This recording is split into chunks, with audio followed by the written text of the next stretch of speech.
Call the meeting to order. The City of San Clemente respects the many people of different faiths who reside here. The City Council historically begins its session with an invocation offered by one of the religious leaders of our community with full appreciation of our shared belief that we are one nation under God. And while the City cannot endorse any particular religion, we respect the religious freedom and freedom of expression of all our citizens to pray as they feel led to pray. This evening's invocation will be given by Don Kapoff, Chaplain, the Orange County Sheriff Coroner's Office.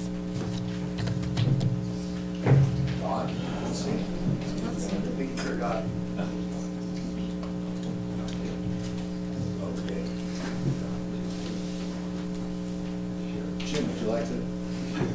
No. No. Scott, maybe? Scott? Scott? Oh, yes.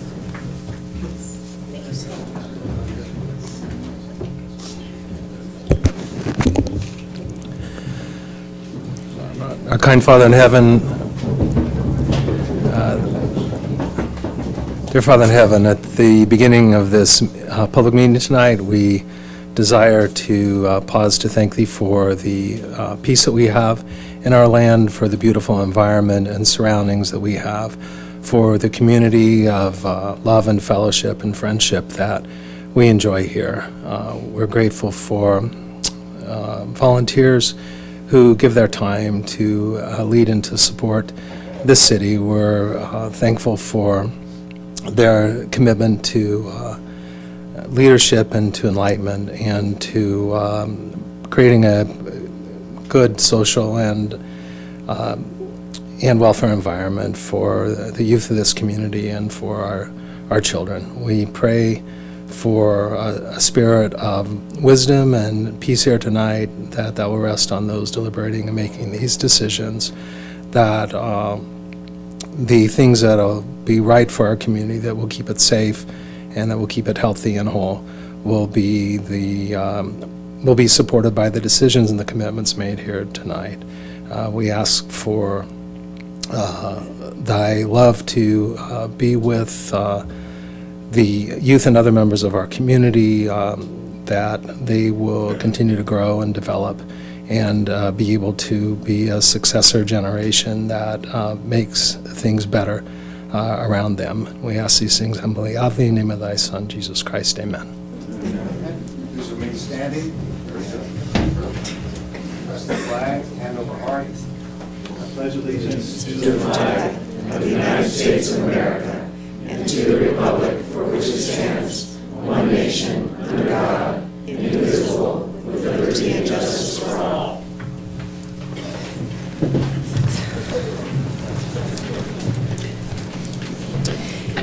Councilmember Ferguson. Here. Councilmember Ham. Here. Councilmember Ward. Here. Mayor Pro Tem Bain. Here. Mayor Swartz. Here. First item on the agenda is a toll road update. Scott. This is Laura Ferguson, and I went ahead and submitted yesterday to the TCA board in advance of the April 11th TCA board meeting that's coming, content for an agenda report and some motions regarding its request for independent audit and transparency measures at the TCA, specifically the purpose of the agenda item that will be heard, and the board at the last meeting had agreed that to support that coming back at Mayor Pro Tem Dan Bain, and my request is to recommend steps for the TCA to improve accountability in contract awards and transparencies in government, and to address TCA's use of funds and transparencies in consultant contracts, and recommendations to include opening calls for independent forensic audit of TCA consultant contracts. So perhaps Mayor Pro Tem Dan Bain has any more to add to that. I was going to add that I submitted the same motion on behalf of the San Joaquin Transportation Corridor Agency. Would encourage anyone that has the time or the ability to come up to our meeting on the 11th and spend your 3 minutes to comment in support of those measures, and hope to see you there. If you have any questions about any of that, feel free to email either Councilwoman Ferguson or myself. Thank you. Next is a report from Heather Lowe, Human Resources Manager, concerning the city's annual Employee Service Awards. Good evening, Mayor, council members. My name is Heather Lowe. I'm the Human Resources Manager here at the city. Tonight I'd like to provide you with a special presentation regarding our recent Employee Service Awards. The awards ceremony was held on Wednesday, March 6th, and we had the pleasure of it being hosted by our mayor, as well as our Assistant City Manager, Eric Sund. I'd also like to thank Councilwoman Ward for attending.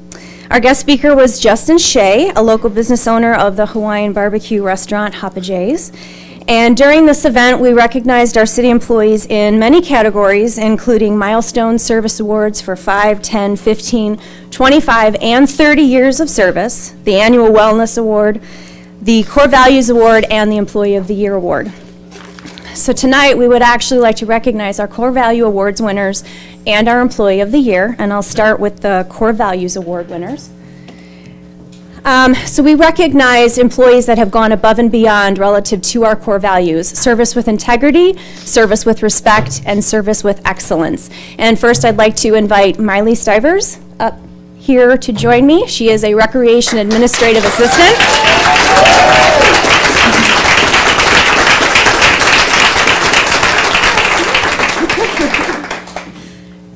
Oh no, do I have to say something? I have to say something. If you wish to.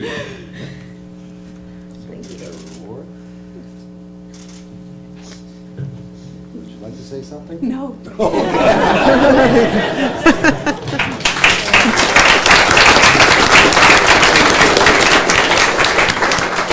Congratulations, Miley.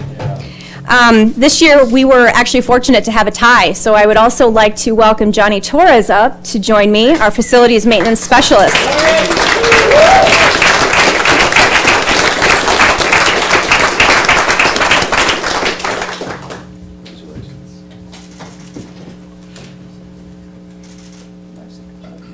Thank you. Would you like to say anything? Well, I'd like to thank all my coworkers and my bosses. Without them, this couldn't be possible. We come to the city to work every day and really enjoy being part of this city. Well, thank you very much. Thank you.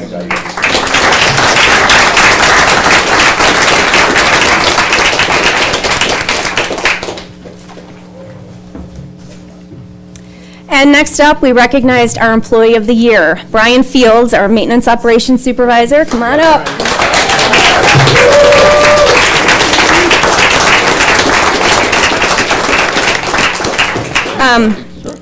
This award recognizes one employee who continually shows excellence in creativity, courtesy, positivity, teamwork, customer service, and he's very well respected with his team, who actually is, many of our joining us tonight. Glenn Goldring, our former Employee of the Year, Craig Hunt, another former Employee of the Year, and Randy Little, our Maintenance Manager. So thank you for attending.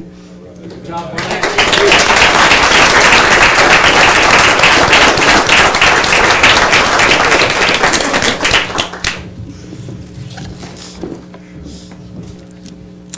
We had record attendance this year, and the Service Awards was an extremely successful event that recognized our employees and what they do every day. Again, I'd like to extend my thanks to the Mayor and Councilwoman Ward, as well as to all of our employees who go above and beyond every day for our taxpayers and our citizens. Thank you for all of your hard work.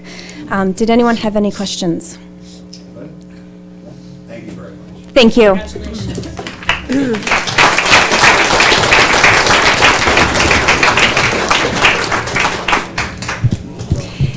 Next on the agenda is a report from David Riebensdorf, Utilities Director, and Nikki Beach, Water Conservation Analyst, concerning water conservation and the city's participation in the 2019 Wineland National Mayor's Challenge. Mr. Mayor, members of the council, Dave Riebensdorf, Utilities Director. I'm here this evening with Nikki Beach, Water Conservation Analyst. We're here this evening to highlight the Wineland Mayor's National Challenge, and also Mayor Swartz asked staff to provide an update and highlight the Recycle Water expansion project, some water quality improvement projects, and then also an update on water conservation. The city has a long history of serving recycled water dating all the way back to the 1950s with the municipal golf course. Our most recent expansion in 2014, we increased our number of service connections from 3 to over 130 services, And from our irrigation customer accounts, over 50% of the demand is now from recycled water. And our recycled water supply serves about 15% of the overall city's water supply. And we serve parks, medians, HOA, slopes throughout the city. The Clean Ocean program for water quality has been instrumental in providing funding for the installation of 6 vortex units throughout the city. They are they provide removal of trash and debris during urban runoff events or low flows, and also in storm events.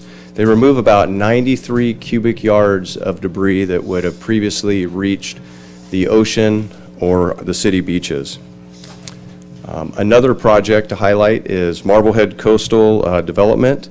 As part of the development, the developer installed 2 detention basins where water is stored during storm events. The first flush is stored from Marblehead Coastal Commercial Area and the area tributary to Marblehead Coastal. Water is then pumped to the city's treatment plant, where it's either repurposed and used for recycled water if there's a demand, or that water is sent 2 miles out in the city's ocean outfall. The project helps to improve water quality along our immediate beaches during storm events. So I'd like to turn the presentation over to Nikki Beach to talk about water conservation and the Mayor's Challenge. Thank you, Dave. Good evening, council members. I would like to start by thanking our customers for doing such a great job of saving water, even though it was 2 years ago, during the big drought of 2015 and 2016. They cut back by 24.2% compared to 2013 during the peak 13 months of that drought. And even today, we see relatively little bounce back, where conservation is still hovering around 21% compared to 2013. So we really... Oh, sorry. So there's the slide for that. So we've seen our customers become educated on the value of water resources, and in particular, the actual demands of their landscapes and outdoor water use. And one example of that is really the turf removal program, which has eliminated 880,000, almost 880,000 square feet of lawn in the San Clemente service area since 2011. So excellent water savings there and behavior changes. And not surprisingly, our city is on track to comply with the 20% by 2020 state mandate. Just to show you where we're at, fiscal year 17-18 usage was 134 gallons per person per day. And our target is actually 154, so we're doing great there. So you might wonder, okay, we're doing so great with water conservation, why are we still pushing these water conservation programs? Well, every gallon of water that our customers save today helps us keep that in storage regionally and allows us to weather the next inevitable drought with more resiliency. So on that note, I'm really excited to announce that we're participating in the Wyland Foundation National Mayor's Challenge for Water Conservation. The challenge takes place during the entire month of April, and it asks residents to fill out a 1-minute pledge online and commit to a selection of 17 environmentally friendly behaviors that they want to try to take on to their daily lives. And these behaviors, they run across the spread of different activities, ranging from water use efficiency to solid waste reduction, and even ocean pollution prevention, which is really important here in San Clemente. Residents who pledge to use water wisely on this 1-minute pledge are then entered to win several prizes, including gift cards, even money towards their utility bills and irrigation supplies. So it's a win-win for everybody. Our community benefits, our residents can hopefully benefit, and the more people in San Clemente that sign up for this pledge, the more chances we have to win. So on that note, I really want to encourage everybody here to participate. This is our 3rd year participating in the challenge, and we've gone from 27th 2 years ago in our population size group to 24th, which was last year. And this year I'm hoping we can get under the 20th mark, maybe even first place in our population size group. And again, that is by percent of residents pledging within our population. So I encourage you all to go to mywaterpledge.com. That's the official website for the Wyland Mayor's Challenge, and you can go online tonight or anytime in the next 28 days. As I said, the pledge is through the month of April. And if you have any questions, I'm happy to entertain them now, or you can contact me above on the screen. Thank you. So, to meet the mayor's challenge, we can just require everyone as they leave the doorway to have to log in and sign I didn't up. want to detract from the meeting, but that would be okay. ideal. Everyone has a mobile phone, so it's really fun and quick, and you might learn a thing or two, too. Any questions, anybody? Thank you very much. Thank you.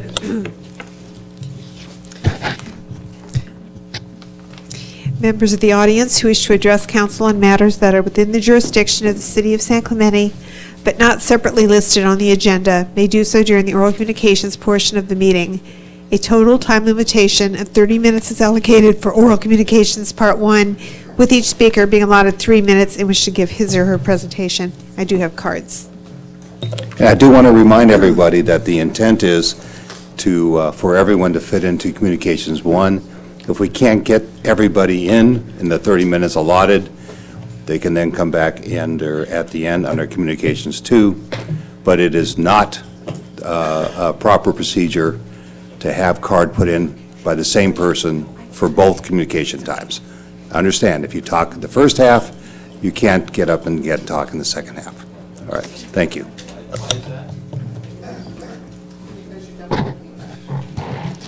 And first up is Gene James.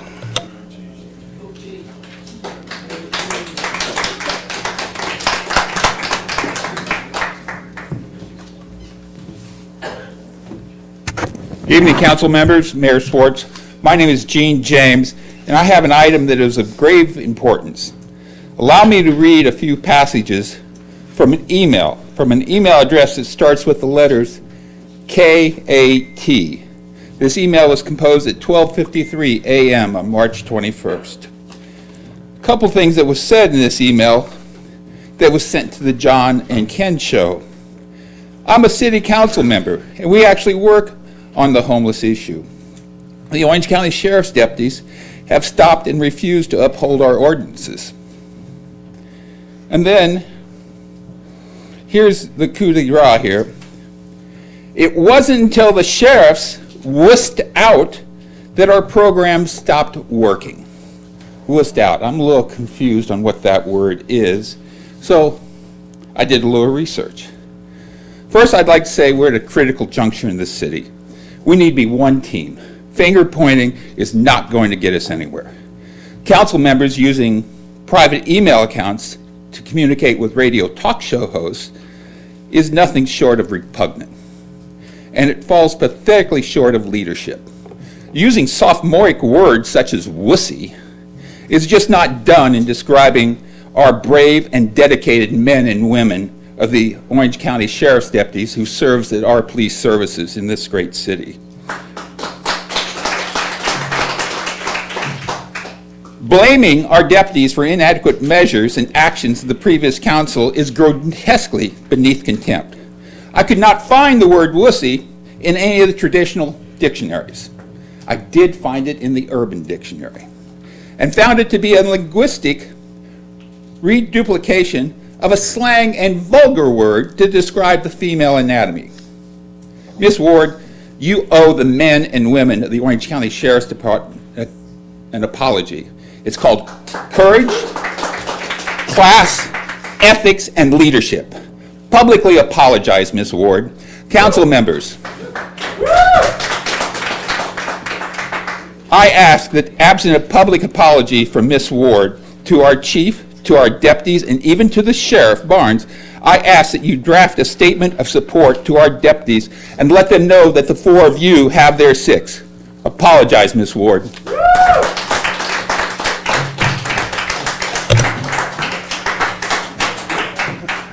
Next is Fred Kukumaski, and after Fred will be,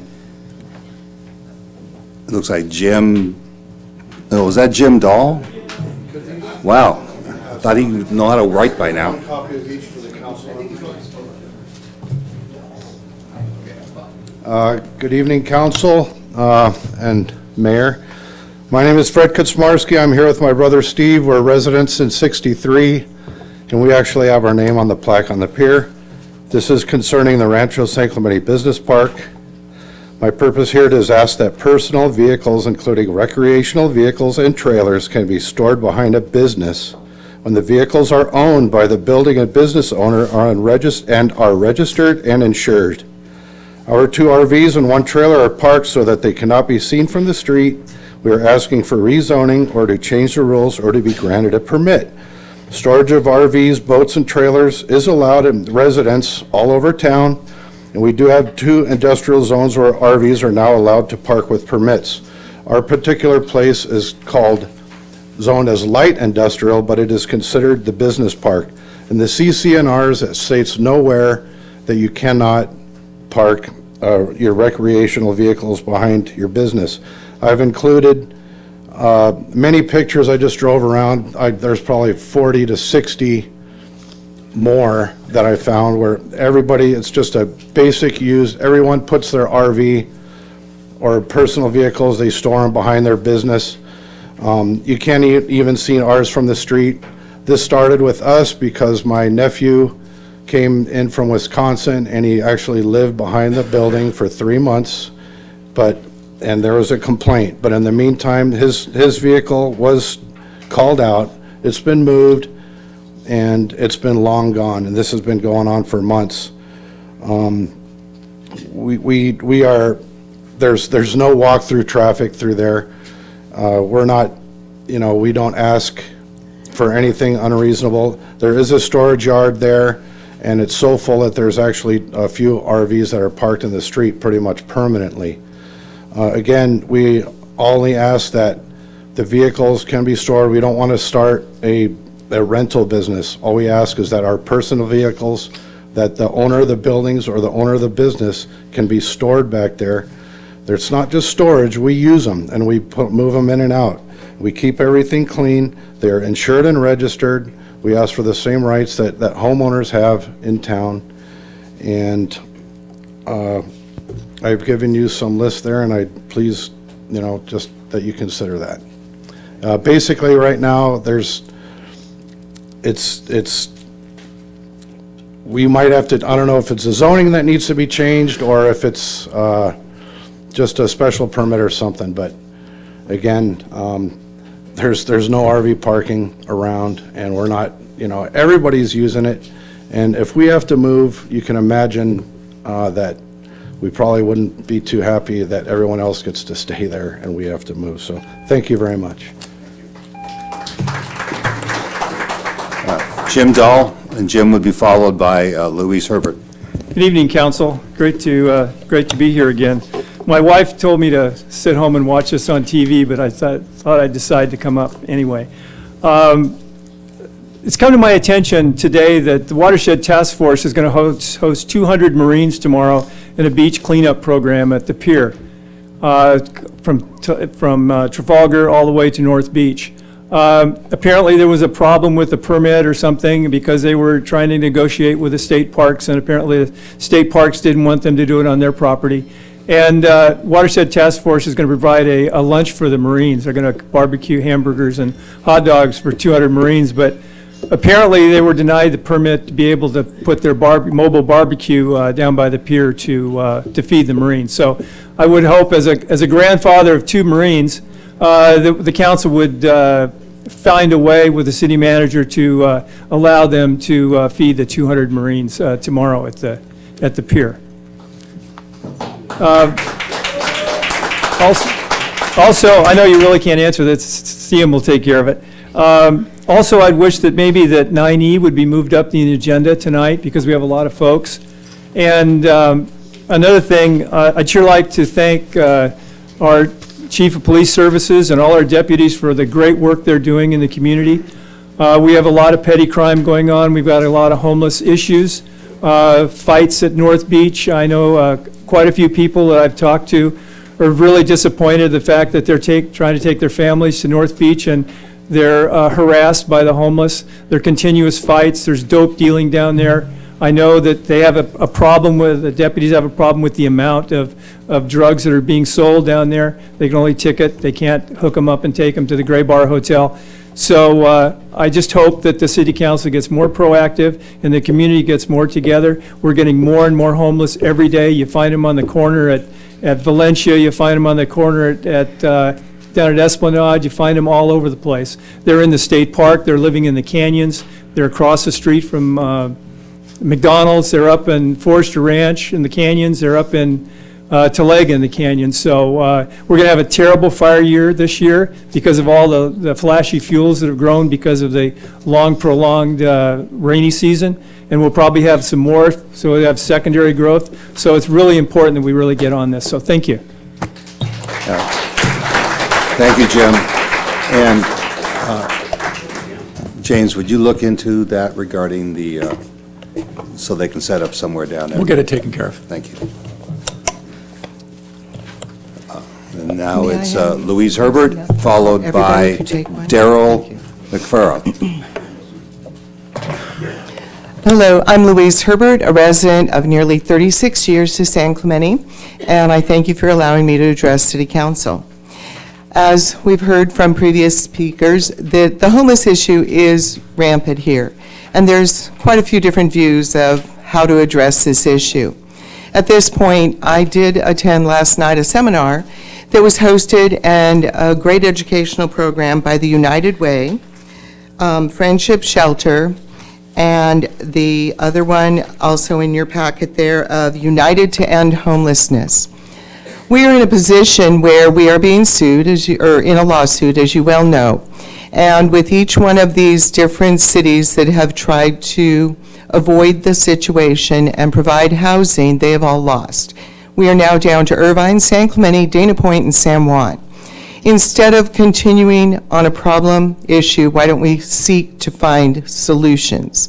And it was eye-opening last night at this meeting to understand the cost of keeping a homeless person on the streets versus putting them in shelters with guidance and moving them from shelters into temporary and in some cases long-term housing. It equates to 54% of the cost of leaving them on the streets. I wholly hope that you guys will stop the wasted time, wasted effort, and wasted monies on fighting this shelter issue, finding temporary shelters, and the shelters in Santa Ana. Go to Orchard Place, go look at this program where they are bringing people in, assessing their needs, figuring out where to move them onto into successful long-term housing, which allows them to get jobs and get back on their feet and have the accessibility to programs to help them move on in life. By avoiding this, we are only prolonging and spending money that could be spent proactively to help people instead of make it worse. Let's be part of the solution and stop being part of the problem. Thank you.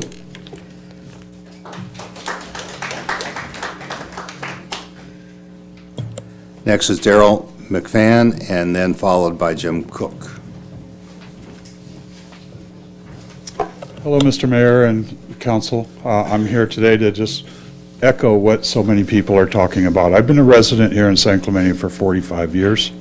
I've raised 4 daughters. I have now 9 grandkids, and they've all chosen to live here. This is a wonderful, wonderful place to live. I personally have never seen it so divided as it is right now. And I have gotten involved. I'm down at North Beach, and I'm telling you, I heard last week testimony of they're not violent. This is prison yard gladiator war out there right now. And we have tourists coming here, some for the very first time. They enter North Beach and they see a guy completely covered in blood, holding a t-shirt that's dripping red. This was just this week.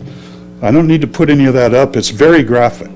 The week before, there was an arrest because of the beating, where the guy was just being beat and beat. This is all public. If I came here 45 years ago and seen what's going on right now, I would not live here. I wonder how much we're losing in revenue from people who won't come back. And from residents that are here, that are expressing their fear of using the beach trail and parking there. I go there every day. I speak with these people. I know them, I know the locals, and I know the ones that are, 95% of these guys are alcoholic, drug addicts, psychotic, and dangerous. Our local boys are the same way there. It's frightening. I just pray that you guys understand, or please dedicate a week and walk that beach trail in the morning or in the evening. We were there at 12:30 last night.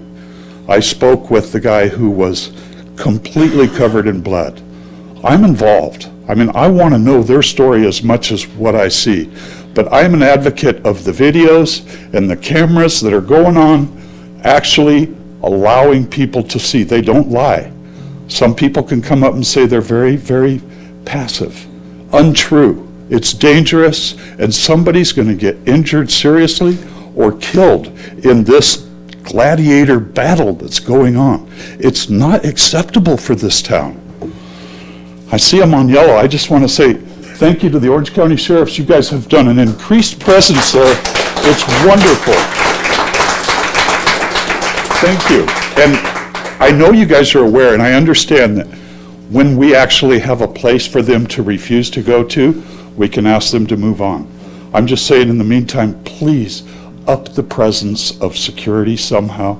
These children do not need to see this kind of stuff. Thank you.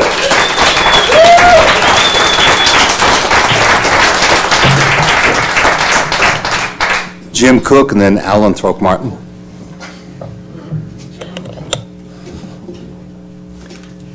Good evening, Mayor and Council. I'm a San Clemente resident. I've been here for 29 years. Okay. This is my first council meeting I've attended, minus the 3-minute one yesterday. And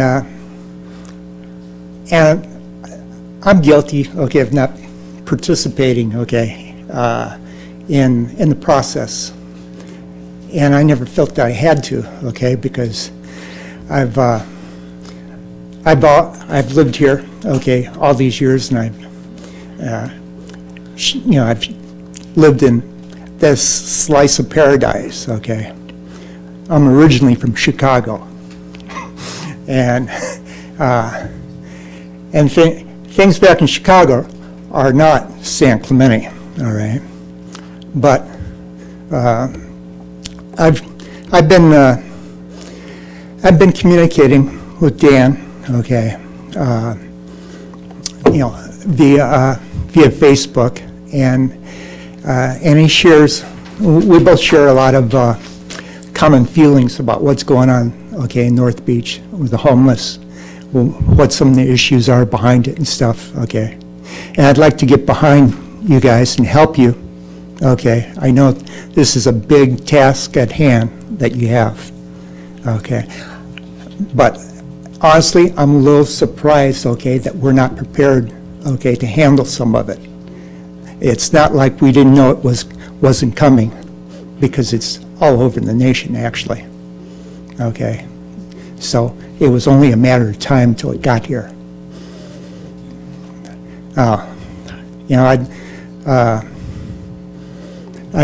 I've organized events before, okay, with hundreds and thousands of people, and so I know how to get things done. And I'd like to be on your team, okay, to help you get this done. Or if you guys really want, tents on the beaches, I can make sure that every square inch of our beaches are covered with tents, okay, by summertime. Okay. I can work with you either way. I just need your direction, okay? And thank you for letting me address you on a subject that I know you'll be addressed quite a bit tonight on, probably. Thank you. Alan Throckmorton, and followed by our last speaker, Tony Robolino.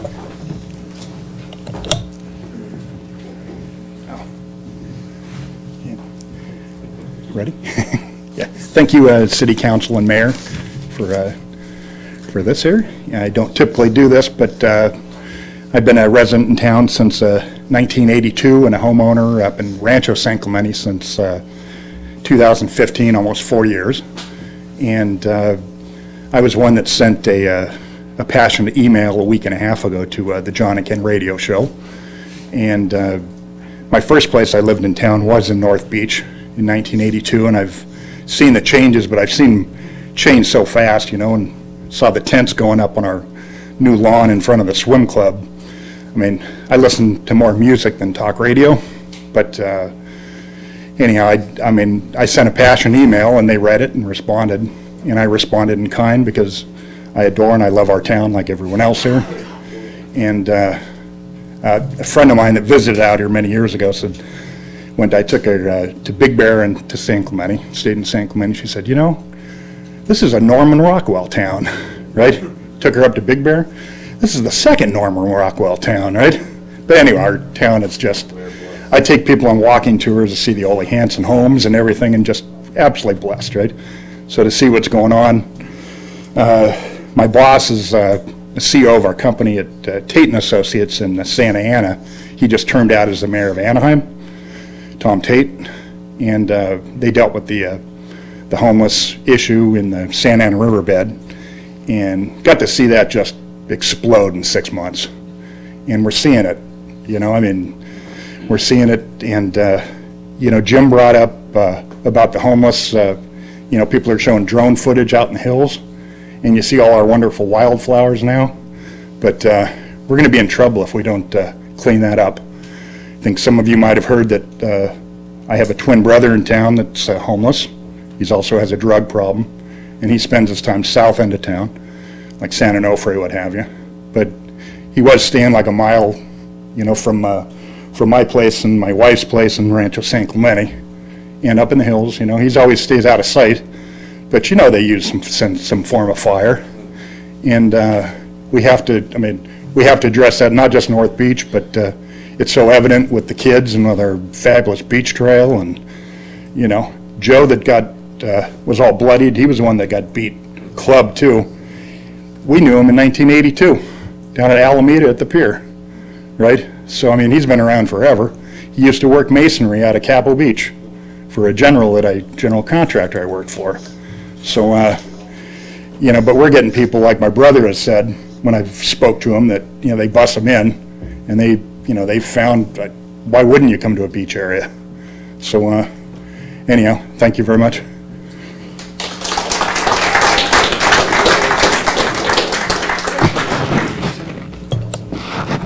Tony Robolino.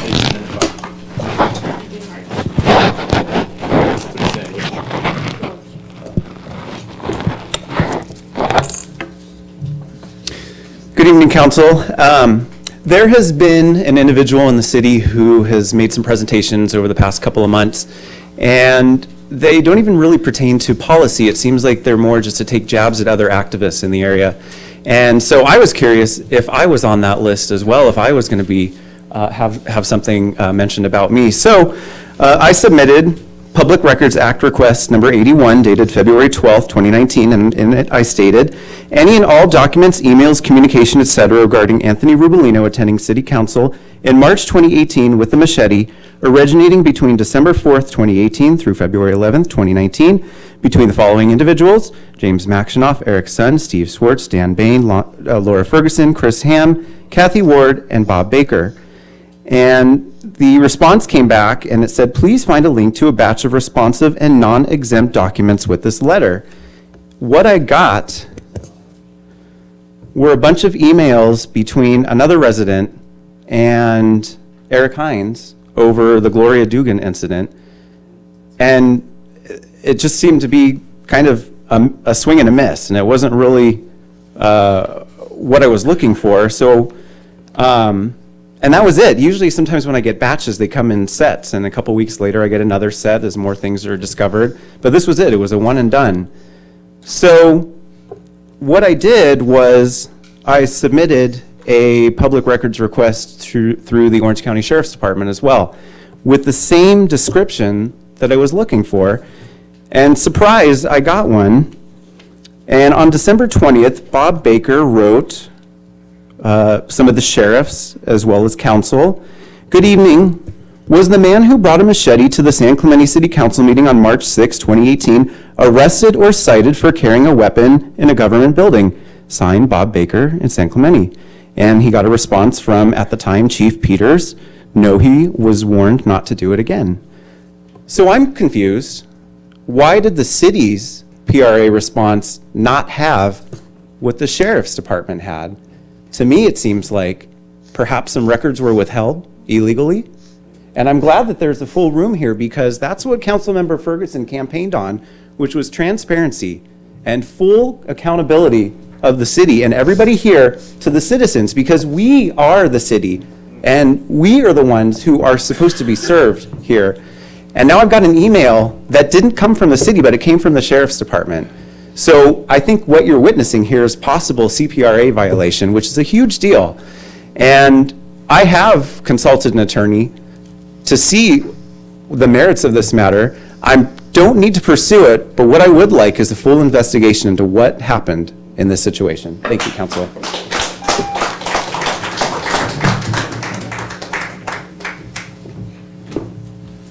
Are we done with oral communication? Oral communications are closed. You didn't get my card? Yeah, you said 9C. No, it's, I talked to Joan, I wanted oral communications. It's only 3 minutes.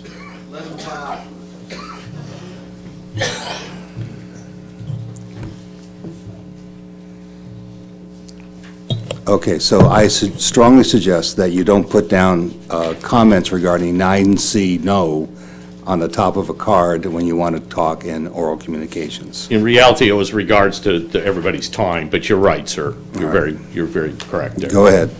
George Gregory, North Beach, criminal because I have a ladder on my truck. Ladies and gentlemen, this homeless issue is a farce. It is easily resolved. Whose problem is it? Is it the city's problem? Is it the county's problem, or is it the state's problem? Current law, which I think is a bunch of BS, says you can't move them off unless they have a place to go to. Well, let me tell you, the city has a yard right up the street. Let me tell you, the county has property right down the street. And the state has a whole giant state park. Why do we have to bomb this homeless problem with the Metrolink? They are not a government. They are not responsible. That is our commuter station. That should be one of our gems of our community, to help traffic, to help us get to work, to just take the pressure off us, Mr. Swartz. Instead, we got this farce of a tent city in town. Now, I'm a general contractor. I could build a tent myself, and it'd be the biggest tent down there. It'll have color TV and a shotgun hanging up over the fireplace. So the thing is all we gotta do is move them a few feet to the side. Okay? Move them a few feet up the street, or move them over down here to the state park. All of that stuff is plenty close to transportation, plenty close to food. You put a porta potty there, they have no excuse. They have to move. They cannot block the public right-of-way. That's a public right-of-way. That's my right-of-way, that's your right-of-way, that's everybody in here's right-of-way. So this is not a problem. This is propagated by a bunch of lawyers who don't live here, who could care less about my property values and about how my taxpaying money is being spent. So unless you want me renting out my apartment and putting up a 3,000 square foot tent on the beach, which I would love to live in, I suggest we handle this. It's really easy to do. Tell these fellas they gotta go over here or over there. Then we'll deal with the problem. But in the meantime, they need to get the hell off my train landing. They need to get out of Metrolink, and they need to get off our beach. Because that is our gem. That is the only reason we're all here, is because of the beach. We could give a blazes about Ole Hansen. Okay? You know, you guys keep destroying my property values down there. Look at the Miramar Theater. How long do I got to put up with that? Now, how long am I going to put up with this tent city? There are locations for county, city, and state very, very close by. So make it their problem. If it's the city's problem, move them to city yard. If it's a county mandate, move them to county yard. It's really, really, really simple, guys. Okay? So I can help. I got a wheelbarrow, and I got a baseball bat. I'm tired of it. Instead, you guys come after me because I got a ladder on my truck. So let's rock. Thank you.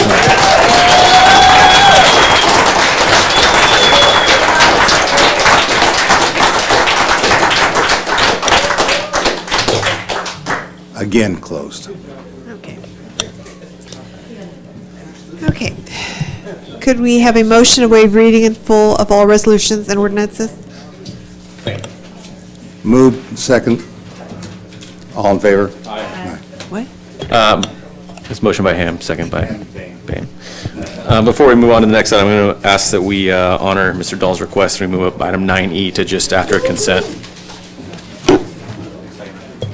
I have a motion by Councilmember Ham, second by Councilmember Bain.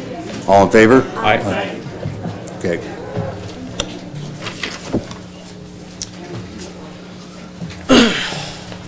Okay, did you want 9E now or I said after? after consent.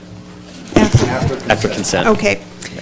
All right, then we have a closed session report. Yeah, thanks, Mayor and Council.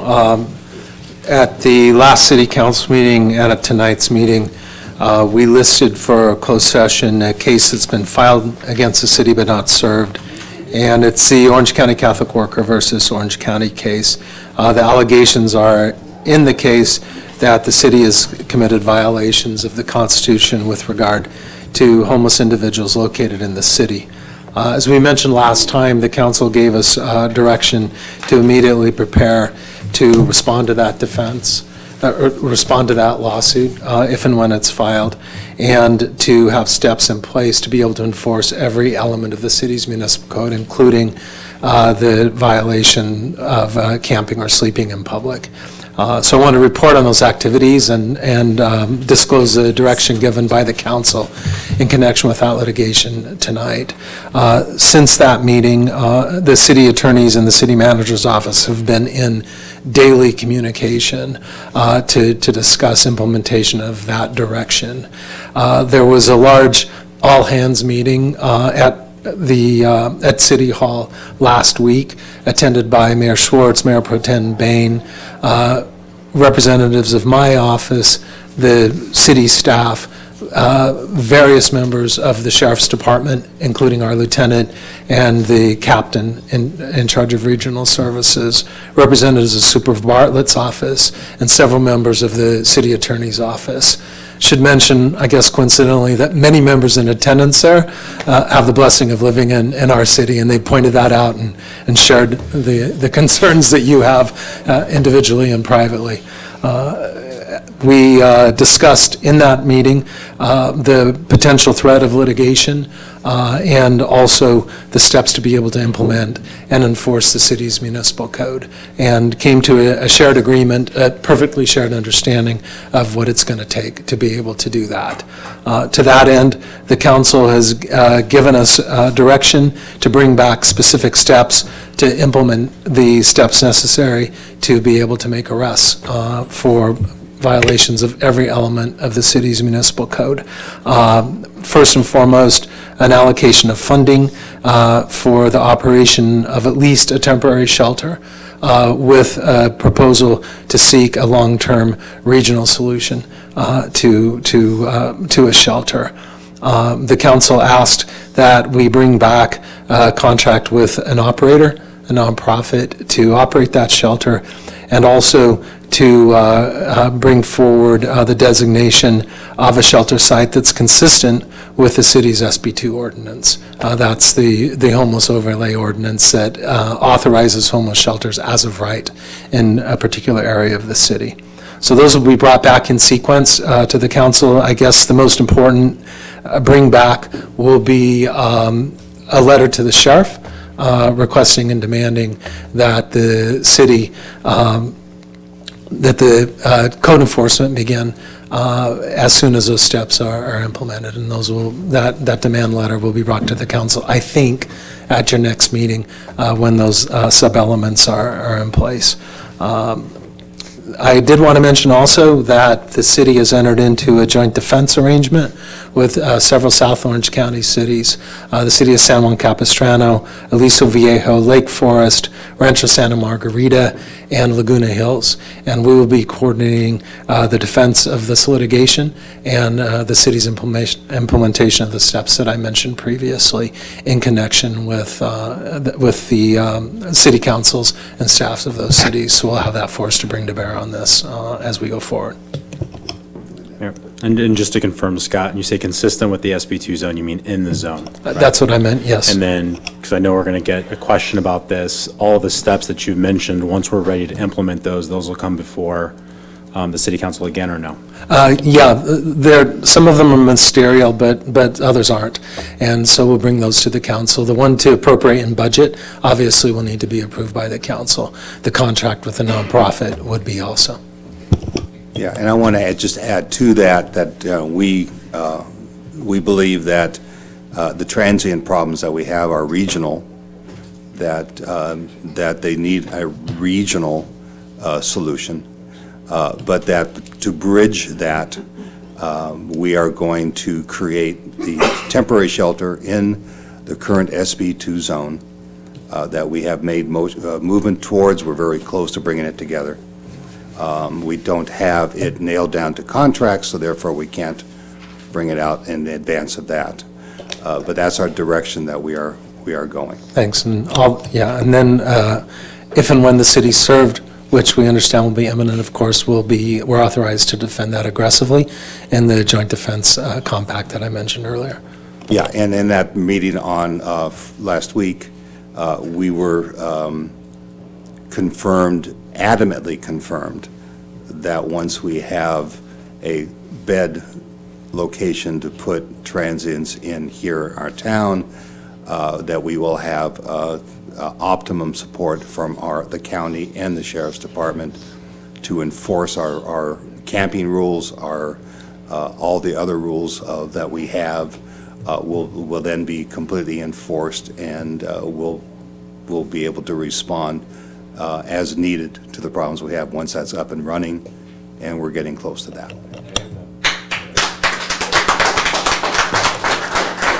With that said, we have one card on this. It's Mr. Malamud. I had a comment. Oh, I'm sorry, I didn't see. Thank you. For those who may not be familiar, the SB2 zone is Rancho San Clemente Business Park. Just wanted to clarify that for those who aren't aware. Thank you. Go ahead. Thank you, Mayor. I'd like to thank the council for taking action on this. I think everybody in San Clemente wants it. But I have to differ, I think, with the city attorney. Creating solutions to problems are not meaning there's a lawsuit. There's no lawsuit that forces us to build temporary housing. It's a good idea, but it's not a part of a lawsuit. Therefore, this should be in the public. It should be discussed in public. All these citizens who talk tonight should be able to talk to where, when, how, size, contracts, yet it's being hidden from us. I believe that even if it's legal to do it, it's immoral, it's unethical, and it's disturbing. Everybody here should say, why isn't this out in the open? If you want to build temporary housing, please do it. We all agree. But why is it being done in secret? This is part of our city website. Everybody should look at it. It says transparency. What you heard tonight is something that was done in closed session. It wasn't transparent. We should know what's going on in this town. There's nothing that stops us from knowing what's going to happen. There's nothing that stops us from having these discussions in public, even if there's a lawsuit going on. All we're proposing is building temporary housing. Who are we hiding that from? We're announcing we're doing it. Why isn't it being done in public? If anybody could explain that to me, I would like to know. But there's certainly, from what I can tell, no protection because there's a lawsuit filed. So I find it actually disturbing that we say we're transparent, and we can be far more transparent, even if it's legal not to be. Thank you. Go ahead, Dan. So I'll address Mr. Malamud. I'll take the bait, and I appreciate that, Brad. I think the reason why we asked follow-up questions of the city attorney was to try to be as transparent as we can be. Telling you where in the cities it's going to be is in the SB2 zone. The where exactly, the how, the when, the why, the cost, we don't know yet. We're trying to move on that. That's why certain measures, to the extent that we need to appropriate or bring money forward, we're going to do that during a public hearing, and you're going to get a chance to comment at that time. But us rushing forward with something is neither helpful to us as a council, to staff, or to the public. That's why it's being done this way. We're not trying to hide anything. We're trying to move as fast as we can. We get public meetings every 2 weeks, and we had a meeting yesterday to try to be ready for this meeting today so that you, the public, would get an answer from us. We had a very long meeting on Friday. I spent 8 hours with Steve in various meetings addressing this issue. So we hear you, we understand that the public wants to know, and we are working as fast as the bureaucratic system we have in government allows us to move. But you will get specifics, you will get details, and you will get them very soon. That's what we were trying to do today. We did not need to report any of this out of closed session, but we chose to because we wanted all of you to know what we can provide you in information. We're giving that to you. So I know that that's not going to be satisfactory, but that's the best that we can give, and we are not trying to hide any information from the city. Yeah, and I want to just add to that. I don't recall the attorney or anyone saying we're building anything. So we are establishing a temporary shelter within the SB2 zone. That's all we can say, and in reality, that's all we're doing.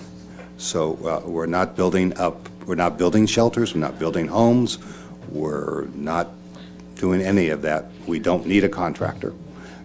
We're simply going to be establishing a temporary shelter so that we can enact our laws and put everything in place. Mayor, could I just say one last thing? Sure. And it's this, with due respect and recognition of the public's right to comment, these directives by council are in no way based on the disabilities, the generalizations or stereotypical comments that might be made by the public. They're based on implementing the council's ordinance that it adopted last month that says if we're going to arrest people who are homeless, we have to have a bed available for them. So being homeless is a status crime, and I want to make sure on the record that the action that you're taking in giving us direction is not related to the stereotypes or aspersions that might mischaracterize homeless people. Yeah, and in fact, we have gone out of our way to be working with the county that are bringing in resources to address the various issues of addiction or other problems that are out there.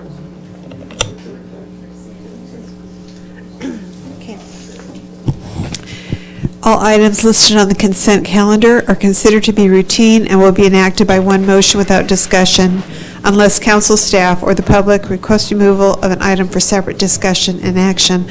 I have not received any requests for removal. I would like to bring out, remove 9E.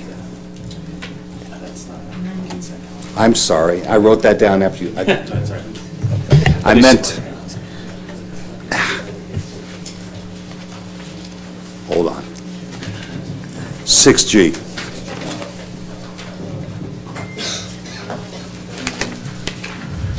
(6B2)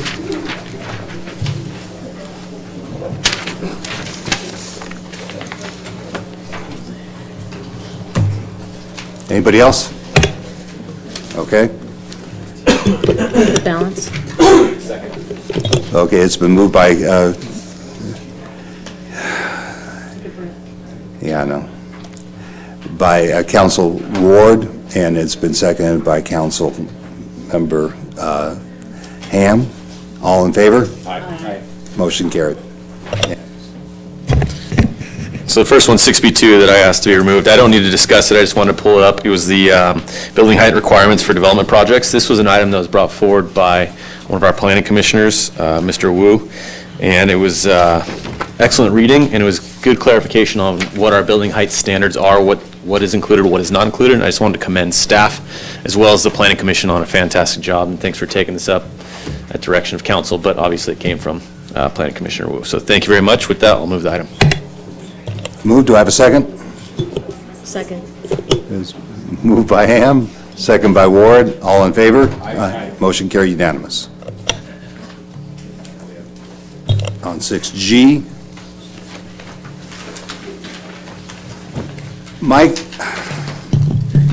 My question on this is, there we are. When I read through it, I noticed that, how much, or it seems we're limited to what we're going after for recovery.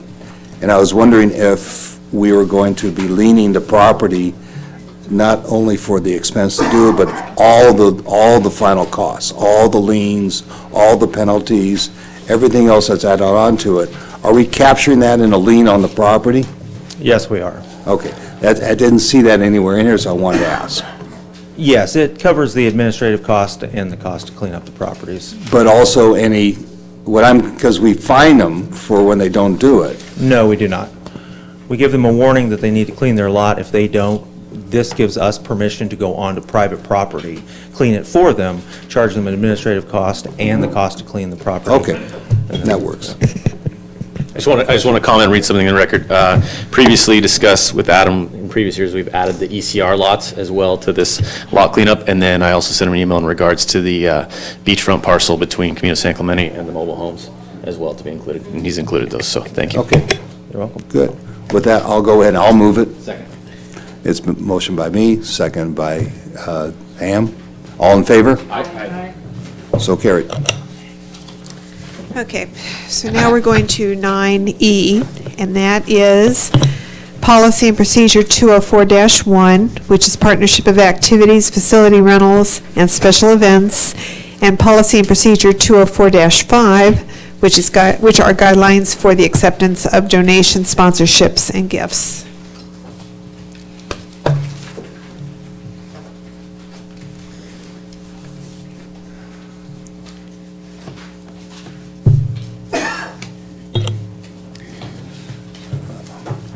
Peggy Vance, and followed by Peggy is Jim Wynn.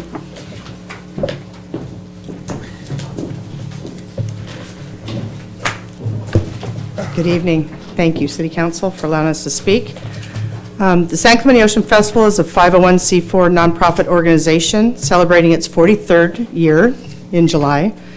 And we're a partnered event with the city and appreciate the support provided to us throughout our many years, as well as cross-cooperation and organization between us, welcoming over 50,000 people annually at the Greatest Show on Surf.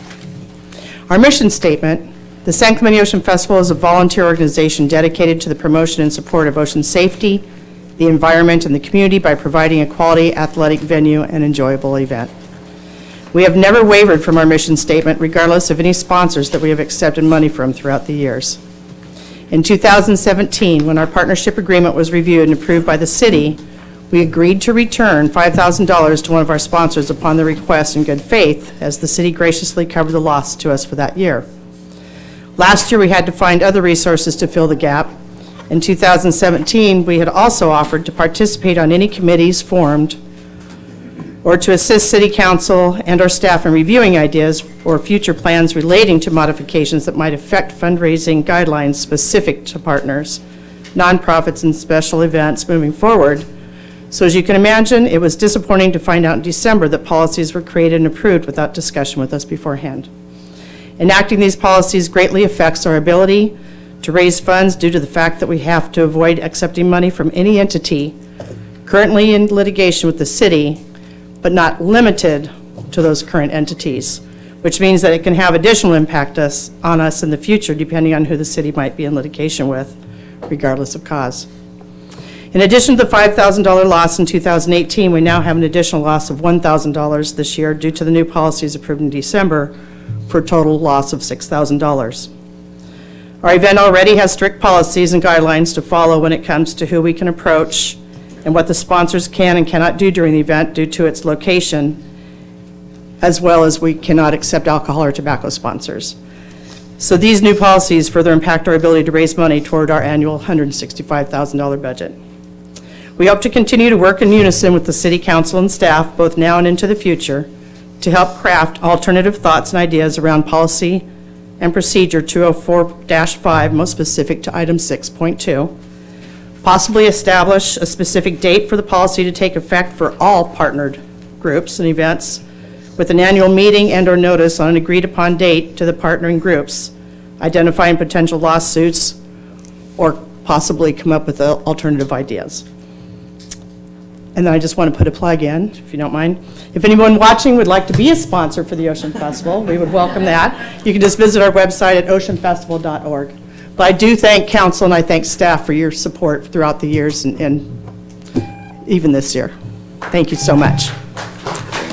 And this is our president, Jeff Beasley, that was up with us. Okay, Jim Dahl, and follow Jim will be Brad. Jim Wynn, you mean? I'm sorry, Jim Wynn. No, I said Jim Dahl. No, Jim Wynn right before. Full one before. You called him. Yeah. You already did. Oh, Yeah. it's not here. There's somewhere. You called him. You messed up my cards. Count it. Fastest 3 minutes. See, you put it on the bottom.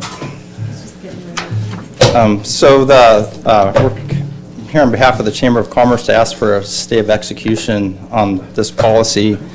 There's a lot of uncertainty to it. We put on 2 events with the help of the city, which is the music festival, also known as the Fiesta, and the Sea Fest, which is at the pier. So I was thinking about a couple of things that could affect us, we do our budgeting throughout the year. And so if a week before one of these 2 events, one of our sponsors enters into litigation with the city, would the city send us a bill for the fee waiver and subsidy that we received for those events? Would we need to return the money to the sponsors? When would we need to return the money to the sponsors? Would we have to return all of the sponsorship money received throughout the year, or just the money earmarked for the event that we received for the waiver for? Would we need to cancel the event? So there's a lot of uncertainty, there's a lot of uncertain consequences or unintended consequences, so I think this really needs to be thought through before it's enacted. So that's it, thank you. Thanks, Jim. Now Jim Dahl.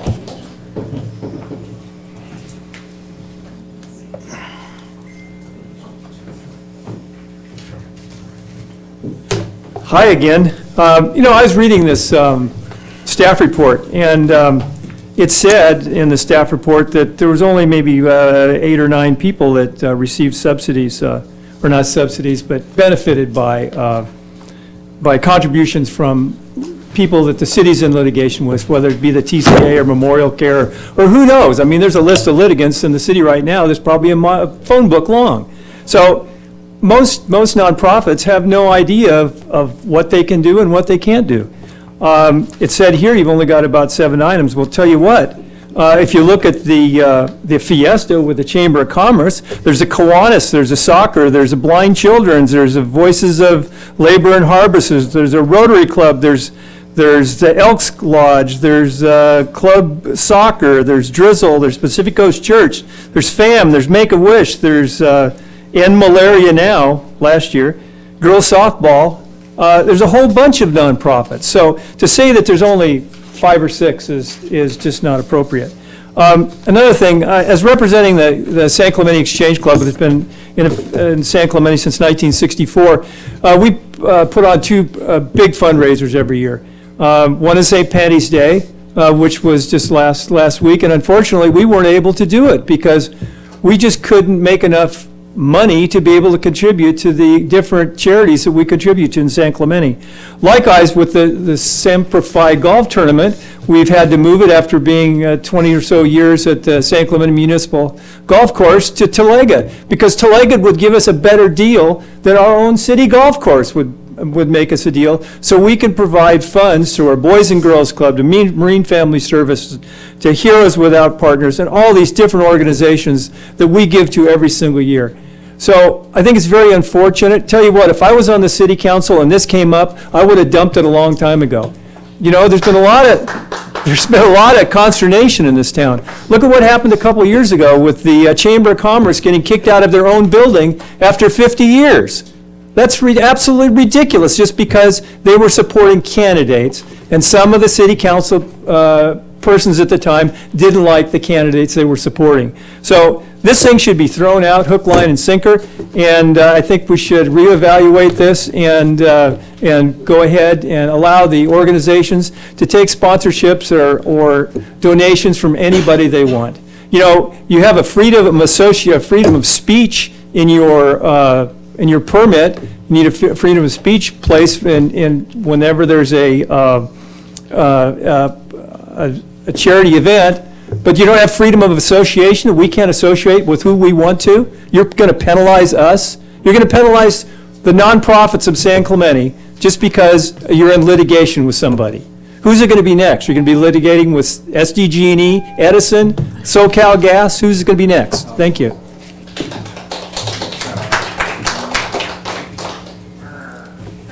Well, council, After Brad, there'll be Larry Reynolds. simply stated, this is bad policy, and it's a result of vindictive council members.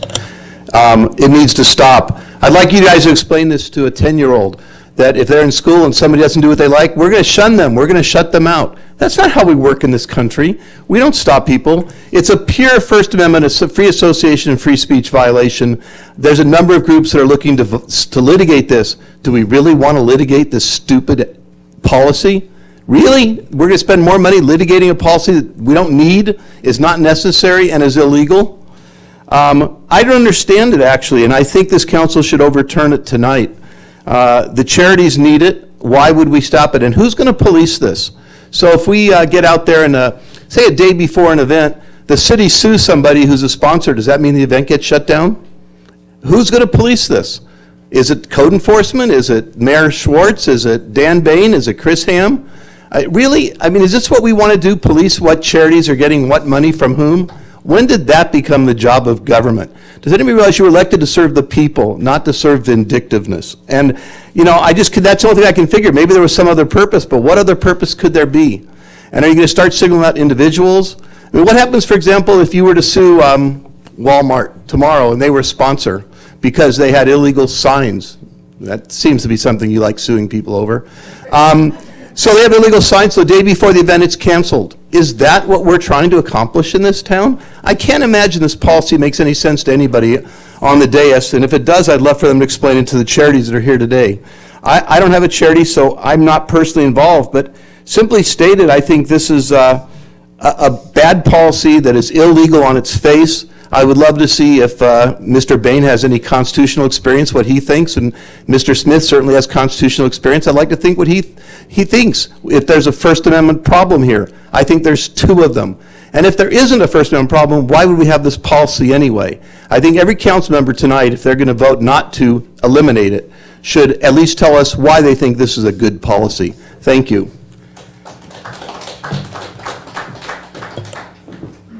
Larry, and after Larry, Mickey. Start the time now, please.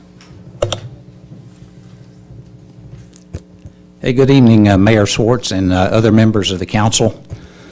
I'm here tonight as a board member to speak on behalf of the Boys and Girls Club regarding this subject policy. Allow me to begin by first saying we're truly grateful for the partnership we have had and the city's support we have enjoyed for over 50 years at the Boys and Girls Club.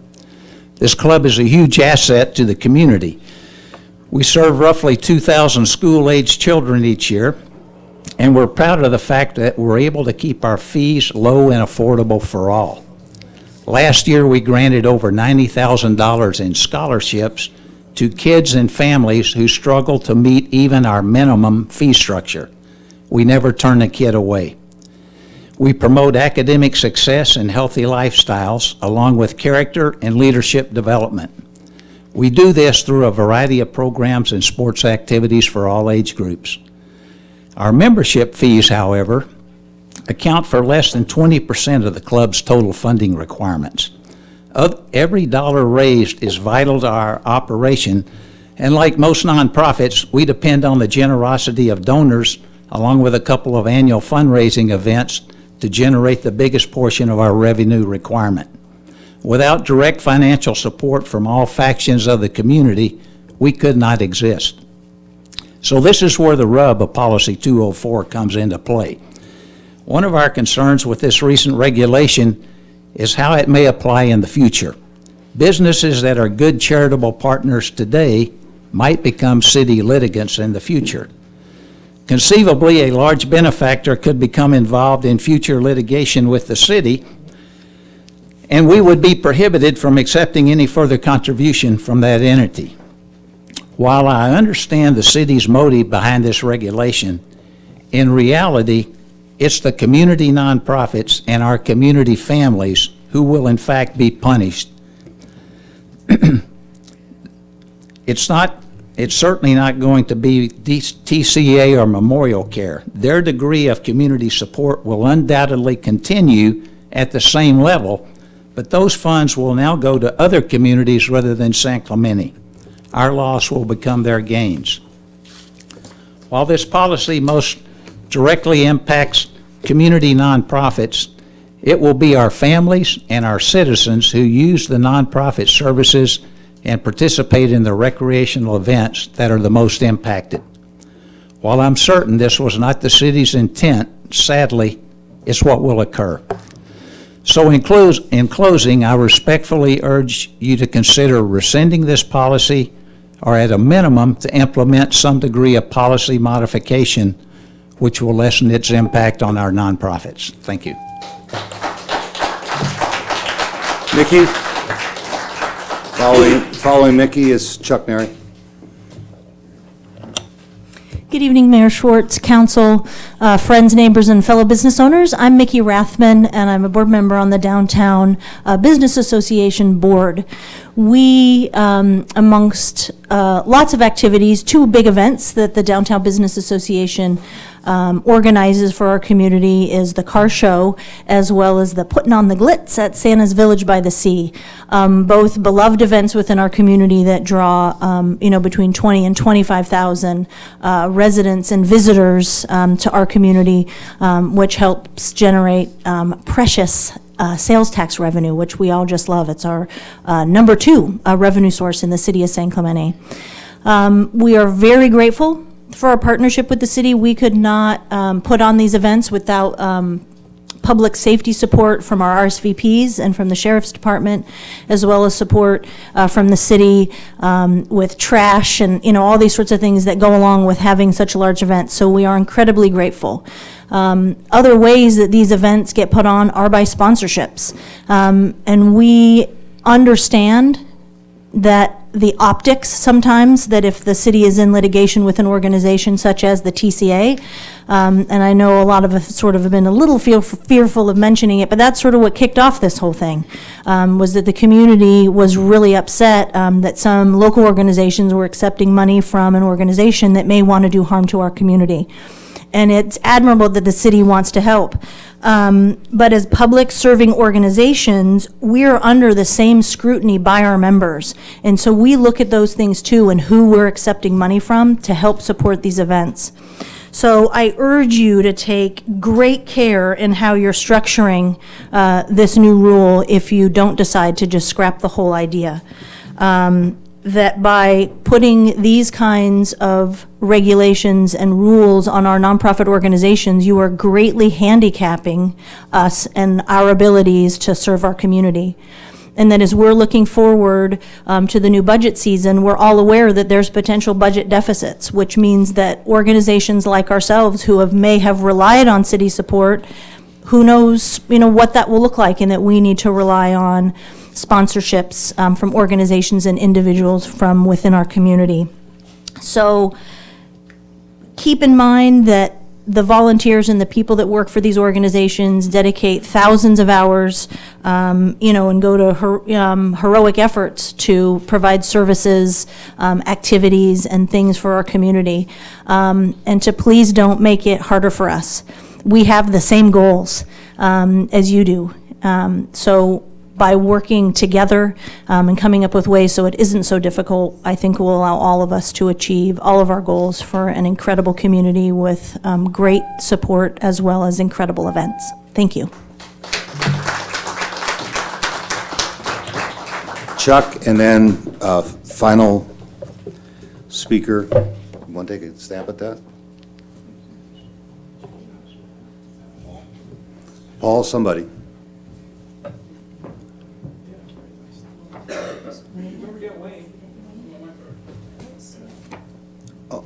Oh, I'm sorry, Wayne.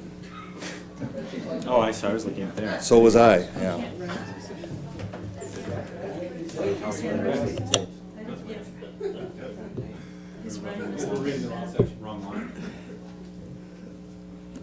Good evening.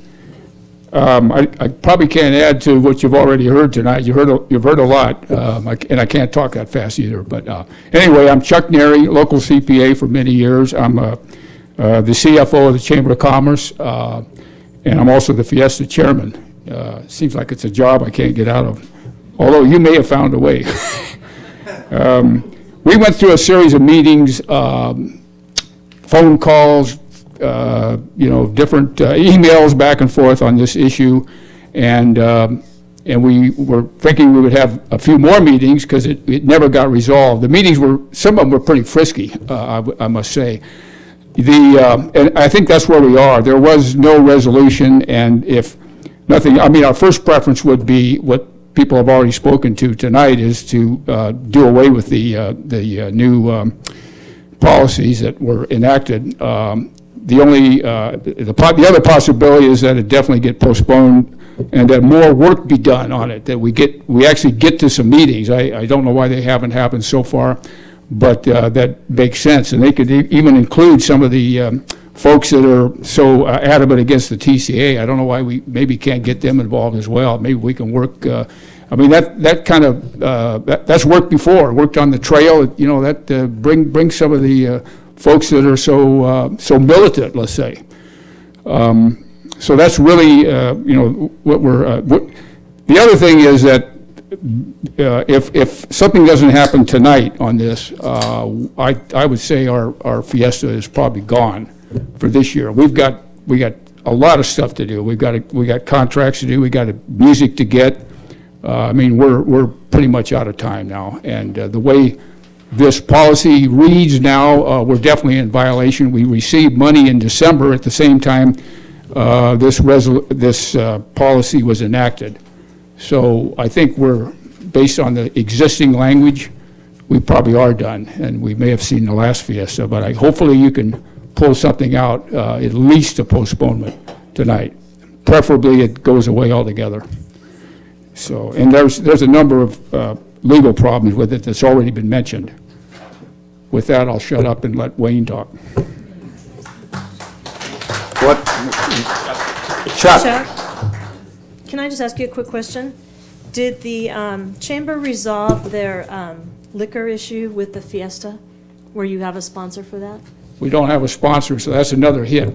We probably were considering maybe raising the beer price a little bit, so that'll be a big hit. That sponsorship was in the neighborhood of $20,000. And if the TCA money were to go away, then we're getting near the end. Okay, Yeah. I just wanted to know that. So you'll raise the price but make money on the difference? Well, we won't quite make up the difference, but it'll definitely help. Okay, Yeah. thank you. Thank you. Wayne, and by the way, James, I received an email from Wayne, and I asked it to be shared among the council, and I didn't see it in my packet here. I'm sure he's going to say. I didn't send it around because that would be Brown Act violation, but, so. Go ahead, Wayne. Good evening. My name is Wayne Eggleston. While this proposed policy will not affect the Marine Monument at Park Semper 5, I am here to support other nonprofits. This proposed policy is really very punitive toward nonprofits, and nonprofits do an incredible amount of goodwill in this community that the city could never, ever do. We all know that the big elephant in the room tonight is the TCA. But what about big elephants in the future that will be litigants? For example, someone once said in a meeting not too long ago that we would never sue the fishermen, for example, because we just would never sue them. I brought up the fact that the fishermen and the city was in a huge litigation back in the early 90s, to the tune where the court case came back and the city lost over $2.5 million from that. The fishermen is an incredible sponsor for example, for not only the Chowder Fest, but also the Ocean Festival. So I would ask that this policy be scrapped, or the policy be postponed until we can all work this out in a manner that is reasonable for everybody. Because this policy is really, really punitive to nonprofits who do an incredible amount of goodwill in this city. Thank you.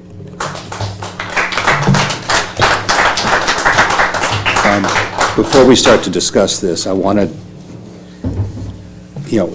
all the conversations of the organized group coming in to talk against it, they all talking about taking money away. We're not talking about that, and that doesn't address this.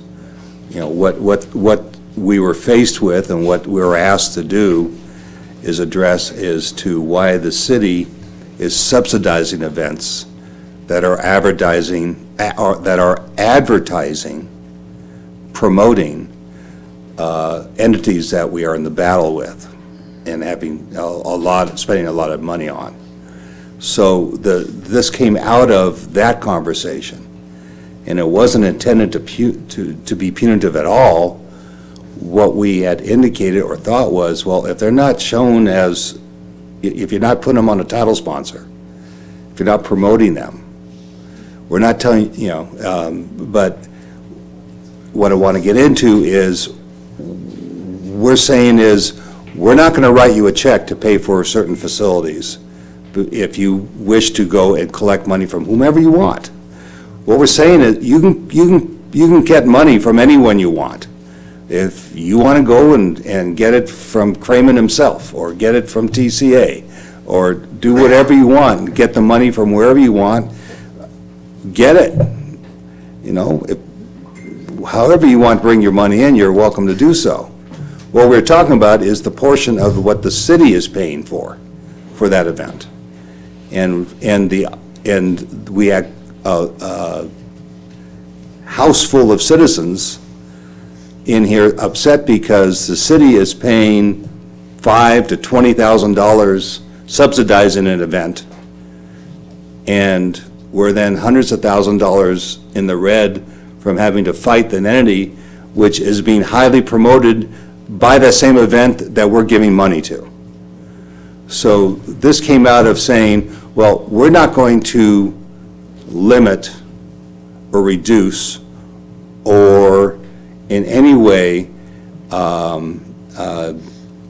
restrict what any of our charities want to take money from or can solicit money from any of their donors. We don't want, it has nothing to do with that. All we're saying is, when there's an event in the city and the event operators are asking the city to provide resources that basically we pay for them, we don't wish to be doing that while the event is also taking money and promoting a company that is then costing the city hundreds of thousands of dollars. All that being said, one, I would never thought we would have been retroactive. So money received last year to be restricted against events for this year doesn't make any sense to me. Also, we tried to have meetings, but we had one, and I think the word was testy. But we had frisky. We had one meeting. And I was hopeful there was going to be others, and it just didn't happen. I believe maybe there's a middle ground that we can possibly reach on this if we get all the people together and maybe work on it some more. I do not want city to be subsidizing companies that we are hundreds of thousands of dollars in the hole on, trying to protect citizens of the city. So that is the issue that we need to come across, and I thought there was a solution. I thought I reached it a couple times with a couple of the players that have come up here and talked, but it didn't seem to go anywhere. So I'm inclined to stay this current item until we can maybe work out some more details that are, both sides can walk away from the table unhappy with, but understanding that we've come to a middle ground. So that's my position on. I'll leave it up to the council. Kathy? No, I'll just. Would we all feel the same way if those donors still gave money but did not ask to be advertised? That was the first suggestion I made. Oh, that's one that I have not That heard. was the first thing I suggested, is if you want to take the money, that's fine, but just don't put them out there on the banner. But then they may not want to donate the money if they don't get the recognition, so that's. Well, one of the issues that might be coming up that, TCA closed their office here, they may not be wanting to sponsor anything anyway. So I don't know that I want to scrap the whole thing. This was a 5-0 vote. And the reason we did it was because of the public trust and because for our funds. But one of the things that we could do, I looked at the date we did this, it was in December, and that's kind of mid-year and budgeting for everyone. If we waived it to where it wasn't this year, I think all the events are done by August. Is there any event past August? Chowderfest, October. Okay, so I'm just saying current, but here's the issue. I still have an issue where I see, the TCA emblem with the San Clemente emblem. It's been used against us sitting on the board of TCA. I think it promotes the wrong message that we're trying to send, and we're spending too much time trying to send that message. So that's my suggestion. I don't know how we limit it, but it cannot go on past what's currently going on. I mean, we have to do a cutoff, and I think they can find other sponsors. Hopefully, we're going to have a different hospital here, and they're going to enthusiastically support our city and our nonprofits. So that's my suggestion. That's one thing that I will consider. I'm just throwing it out there. Thank you. I know it was my second meeting in December when this item was on the agenda, and I just made the assumption that all the nonprofits were involved and notified, and little did I know, after bringing up a couple of points, that these groups wouldn't be able to have these events if it wasn't for large donors, and they need the money to do these. We couldn't hold those events as a city. But not knowing that, then I supported it eventually. I do see some freedom of association issues with this and First Amendment rights. I won't vote for this tonight if we revote, but to table it, perhaps. I think it's really sad to hear all the stories I've heard. I've had a lot of nonprofits reach out to me since and say they never got to weigh in, and it affects you tremendously, and you do so much good for the community. So I know we have partnership agreements already, so I don't understand why we have, pull out the groups we have partnership events with, like Fiesta and Ocean Festival, Chowder Fest, and just have those dealt with separately instead of these donations and sponsorship policies. It seems like just a big mess, because there's groups like FAM or Boys and Girls Club that actually deal with, exist on donations all year long. So it's kind of muddied anyways. But I truly think that we definitely shouldn't address this tonight at all. I don't support it. I want to allow the nonprofits to be able to accept donations for their events as they please. I don't want the city either to look at another lawsuit. And I know that the recent State of the City was sponsored by the TCA, and yet the city participated in that as well. So that's a little odd to me. But anyway, those are my comments. Thank you, Laura, for putting us under the bus. Chris? So, first and foremost, I have to echo what the mayor said. I think he hit the nail on the head, and I need to address some comments that were made by some individuals this evening. This wasn't a vindictive policy we brought up. It wasn't even brought up by City Council. It was brought up by the residents of San Clemente who were upset by seeing the TCA emblem next to the City of San Clemente emblem. The TCA and the Memorial Care and all these big companies that are trying to destroy the well-being of this community are not local fights, they're not county fights, they're not state fights, they're national fights. And what I hear consistently from people who live outside the city of San Clemente when they come down to, for example, the Ocean Festival, and they see the TCA next to the city of San Clemente, they say, I just read the newspaper, you guys are fighting the TCA, and here I'm at an event where you guys are joined as partners. What's the concern there? Aren't we all in support of building a road around San Clemente? And then you have to inform them they're not trying to build a road around San Clemente, they're trying to build a road through San Clemente. I like the mayor's idea of postponing. I'd support Kathy Ward in that as well. I think if we postpone it till December 31st, I think it's very well written. It makes absolute sense. And I just can't support putting the city's emblem on events next to litigants that are trying to destroy the well-being of the city of San Clemente. So I'm going to support the mayor. I think we should move forward with December 31st being the effective date, because I do hear the concerns that people have out there, and they weren't given proper notice and they didn't have time to adhere to the new rules and regulations. So let's give them time. Let's find that middle ground. I think we put December 31st an effective date and we move forward. Do we know when most of the nonprofits program for the next year in terms of their funding? Did we get that information? We don't have that information. Okay, we tried polling them for how much money they receive from various groups. Some were responsive, some didn't. That's why the list is how the list is. Okay.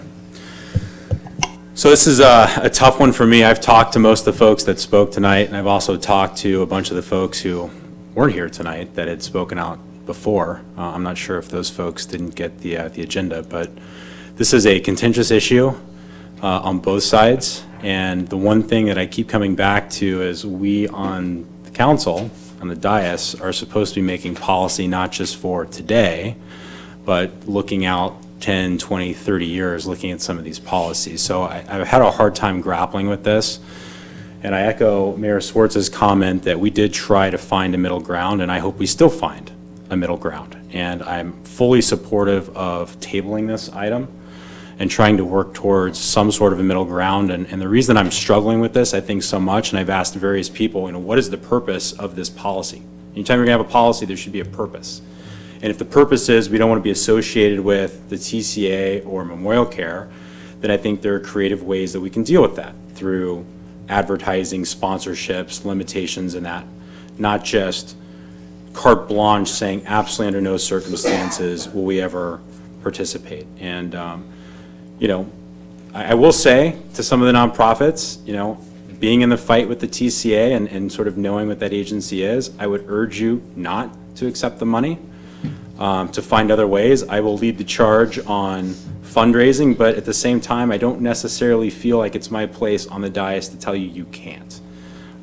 So this has been a very tough one for me. I think I've spent countless hours on the phone with James and with Steve trying to figure out common ground and solutions. And Wayne, thank you for your email. And there's been plenty of ideas. If we table this for now, and everybody get their heads together, I think we can find a common ground that will work for everyone. And I agree, there are a number of issues with this, trying to implement it, trying to enforce it.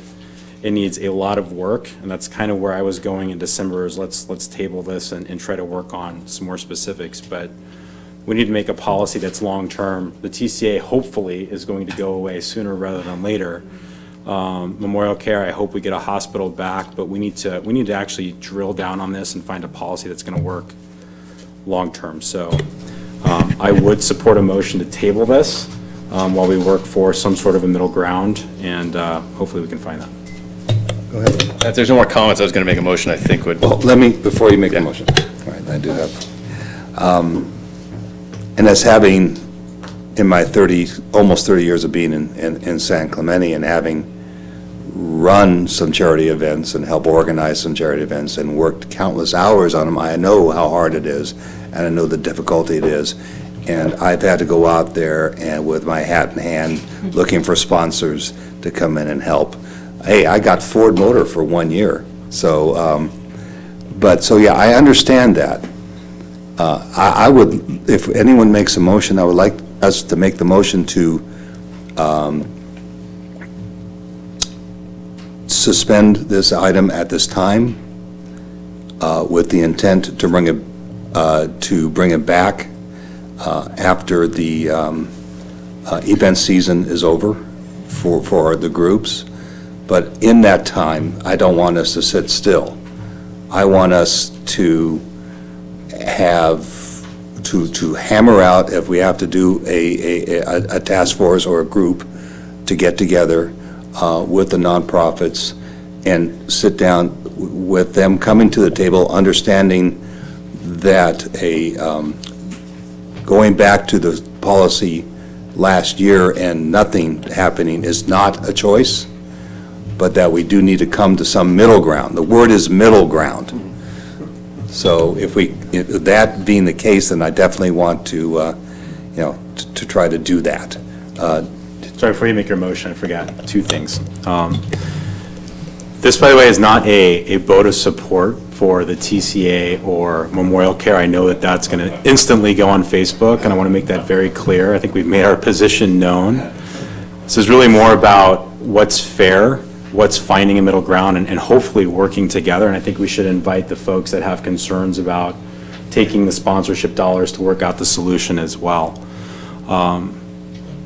And the other thing for me is, I sit on the TCA board, others do as well, and I'm going to donate that money, but I know in the past, city council members have not donated that money, so I think we need to lead by example in that regard in terms of what we do.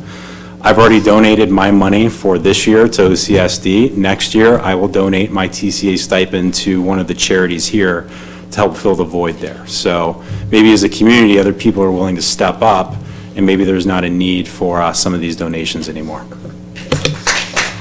With that, I'm going to summarize my motion, just so that everybody's clear before we bring it to a vote. My motion is going to be that we move to adopt policies numbered yada, yada, yada, with effective date December 31st, 2019, which in turn would give you guys the opportunity to have those discussions, and then if they're not discussed by that time, then it takes effect.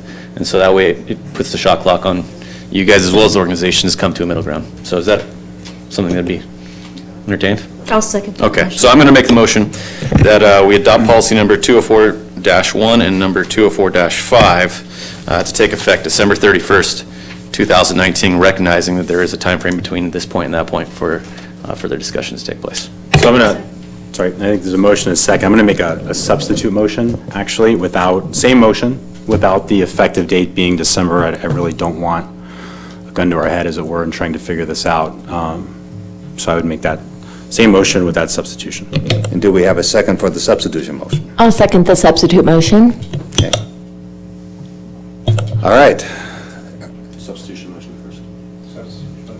Substitution motion first. Okay. All in favor of, I'm going to do this by a roll call. Okay. So please call the roll. Okay. Councilmember Ferguson? Aye. Councilmember Ham? Opposed. Councilmember Ward? Opposed?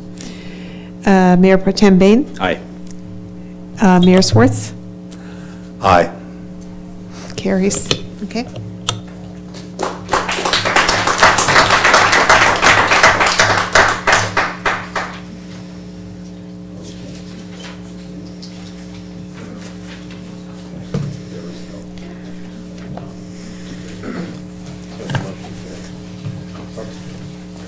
Do you want to recess? We're going to go ahead and call for a 10-minute break. Thank you.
Call us back to order. So you want me to do that now, just to clarify? So yeah, so I think I said table on the last motion, but I meant to hold it in abeyance, which semantics, lawyers, right? And that was indefinitely, not until the end of the year. The abeyance was indefinitely under the motion. Okay, Joanne's got that. We need to clarify that, thanks. Okay, so let's clarify, we don't need to do another vote. Okay, thank you. The public hearing Chris, we've got to process make includes a staff presentation, a presentation by the applicant not to exceed 10 minutes, and public testimony not to exceed 3 minutes per speaker. Following closure of the public hearing, the City Council will respond to questions raised during the hearing, discuss the issues, and act upon the matter by motion. The public hearing this evening relates to the submission of the 2019-20 Annual Action Plan for Expenditures of Community Development Block Grant Funds. Good evening, Mayor, members of City Council. Gabriel Perez, your city planner. This is for consideration of the draft 2019-2020 Annual Action Plan for Expenditures of Community Development Block Grant Funds. The plan is required to receive the city's allocated CDBG funds and provide community development project details in connection with this city CDBG grant. The CDBG Action Plan has funding priorities for public improvements, housing and commercial rehabilitation, public services administration. The action plan is included as attachment 1 in your report, and staff recommends that council approve and adopt the draft 2019-2020 CDBG Annual Action Plan and authorize the city manager to submit the annual action plan to HUD, which will execute the HUD contract. That's the end of my report. If you have any questions, I'd be happy to answer them. Mike Linars, also our CDBG consultant, is present as well. Go ahead, Chris. Yeah, Mr. President, I apologize, I didn't send you these questions in advance, but can you just walk me through how, if you say you got an overwhelming request for funds, how you'd prioritize those in terms of individual requests from households? Is it just first come, first serve, or is it based on need? What's the criteria? It is based on need. So you're talking about the housing rehabilitation program. So that's available to households with that are lower income in the city. So if you meet those income requirements, then you're eligible. Is there priority given to, say, renters versus owners, or length of time at the property or anything like that? It's available to owners and renters, and I'm not sure if there's any other requirements besides that, but I don't think there's a preference for either one. Okay, and if you were someone in the community who needed this type of assistance, who would they contact? They can contact me in planning. Perfect. And Gabriel Perez, yeah. And what's your full email address, and then your phone number as well would be great. It's PerezG, P-E-R-E-Z-G, at san-clemente.org. And your phone number? How about the main line, and then we'll ask for you. You know, I don't know that by heart, so Okay. let me see if I can pull that up in a second for you. Just ask for Gabriel, right? 361-8200, and then ask for Ask for Gabriel Perez. Yeah. Okay, Thank you. perfect. Okay. Any other questions for on this? I have a question. Go ahead, Thank please. you. Thank you, Ms. Perez, great presentation. I wanted to ask you, I know when we looked at all the applications and applied the various funding levels for them, we talked about accountability and perhaps having quarterly, even just an email, quarterly reports on what was done with the funding. Do we plan to do that still? Yes, there's reporting that's required, and there's also site visits that the Human Affairs Committee also conducts of all the grantees of CDBG funds. Thank you. Correct. Yep, so I'll make the motion, but before I do that, I just want to say this is a great program and a great opportunity for people out there that maybe are struggling or they've been in their home for a long time and need repairs. I'm sorry. Yes? I'm sorry, I'm speaking with Laura. I Okay. should say, before you make a motion, open and close the public hearing. We can do that. So I'll just finish my comment, then we'll do that. So the reason I asked Mr. Perez to stand up and give his email address and his contact information is we all know neighbors, friends, and family that maybe need these services but don't know how to get them. And so there's always an outlet through the city website or directly through Mr. Perez's email to get the assistance needed out there. And so I encourage everyone, if you know someone or you yourself need assistance, to please reach out, because this is an excellent program that does really good work in the city. And so there's good opportunity for that. With that, I'll yield to the mayor. Then I'll open it for any public input. Do I have a card? I did not have a card, but Mark McGuire, I'm just going to give his phone number. Oh, okay. 361-6196. I have it under Amber Gregg, but I know that it's Mr. Perez. Thanks, Okay, Mark. thank you. And now I will close public comment, and I'll entertain the motion. I move that we approve and adopt the draft 2019-2020 annual action plan for use of community development block grants. 2, authorize the city manager to execute and submit the annual action plan to HUD, which will execute the HUD contract.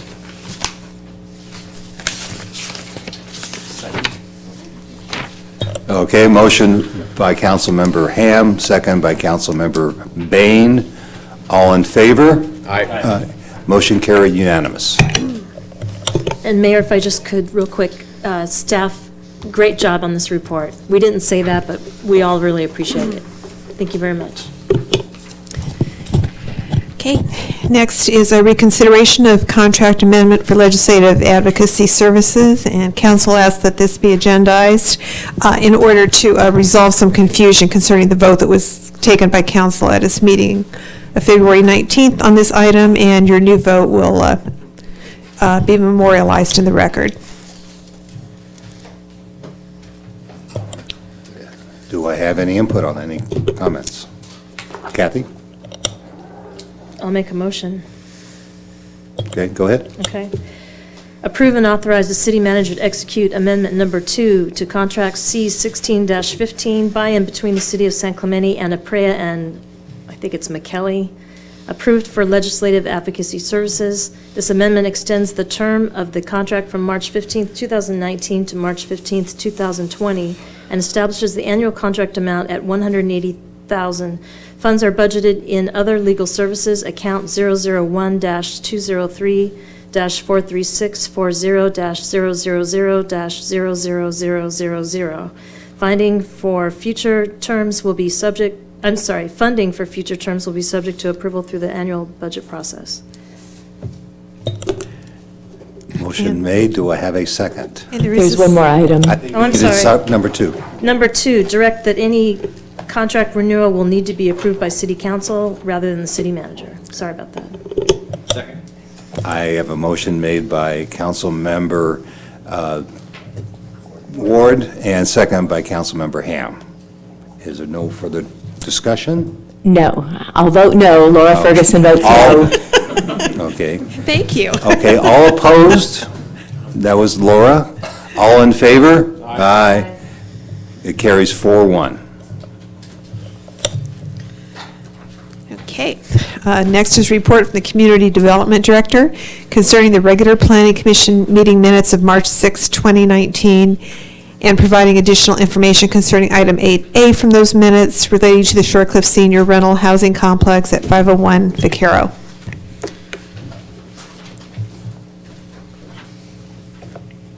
Go ahead, Gabriel. I have a short report. Staff did prepare a report based on City Council direction on March 19th. City Council requested a report on public safety issues as they relate to the Short Cliffs Senior Housing Rental Project at 501 Avenida Vaquero.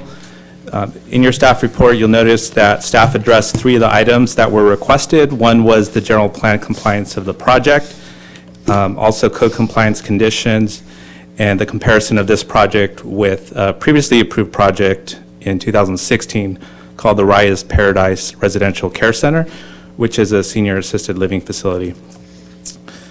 As far as general plan compliance, the project does comply, and there was a finding that was made in the resolution with the staff report. One of the general plan policies states that new in-city development is required to pay its fair share costs of public facilities and services. So that's policy GM 3.01. So we did make a finding in the resolution consistent with the general plan, and it stated the project is subject to the public safety mitigation fee and payment to the Public Facilities Construction Fund, and therefore consistent with the general plan policy 3.01, requiring new in-city development to pay its fair share cost of public facilities and services. Further, there is a conditional approval 1.4 that states the applicant shall comply with all applicable current and future provisions of the San Clemente Municipal Code, adopted ordinances, and state laws. And so that would be consistent with the condition of approval for the Raya's Paradise Assisted Living Facility that had a similar condition with relates to ordinances that would be adopted for paying towards public safety costs. As far as code compliance conditions, there were 3 conditions that I think are relevant to the concerns of the City Council. One was condition of approval 4.8, and that requires a security plan that needs to be prepared and approved by the Code Compliance and Sheriff's Department. Second is a property management plan, and that's with condition of approval 4.12. So that's a property management plan that would be approved by the city. And then third, condition approval 7.18 is they need to have a full-time caretaker that responds to issues related to code compliance, also the fire authority and the Orange County Sheriff's Department. As far as the comparison of this project to other assisted living facilities like the Raya's Paradise Residential Care Center, this one's different because it's independent living. There isn't specialized care at the Short Cliffs project, and so it's a little bit different. It wouldn't have the same demands for emergency calls that would handle back-to-bed assistance for residents that live at an assisted living facility. And so as far as that condition,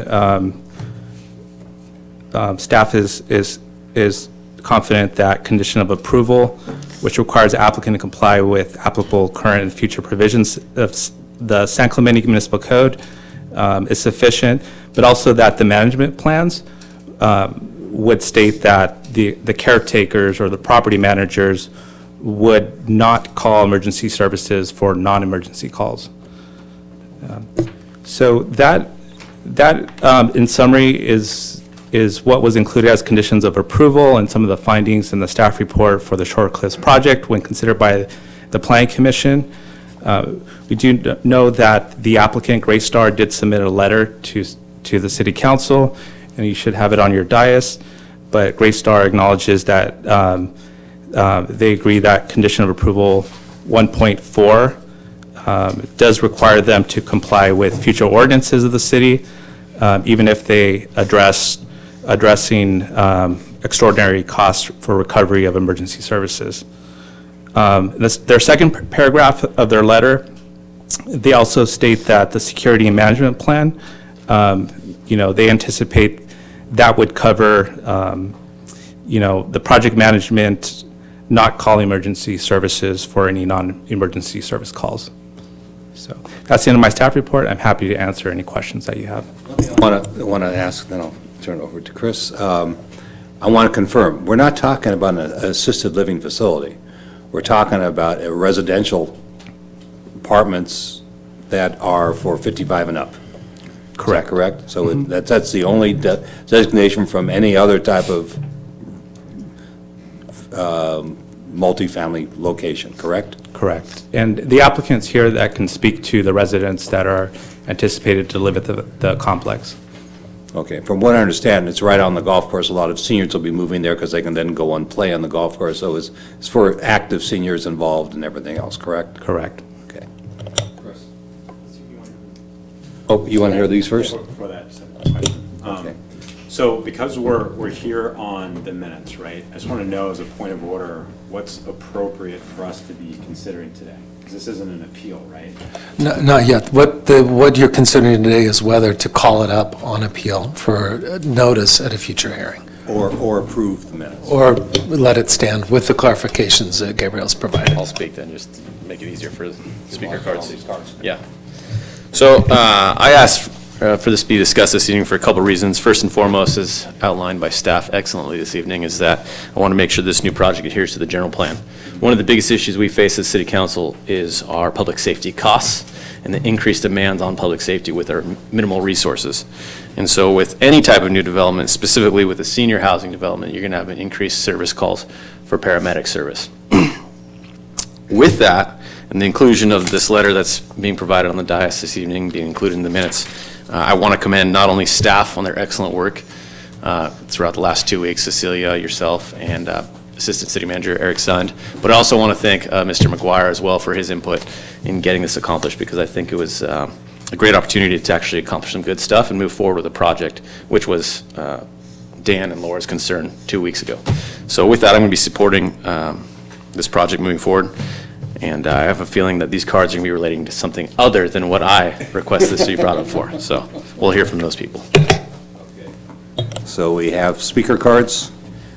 Leslie Davis, followed by Linda Tang.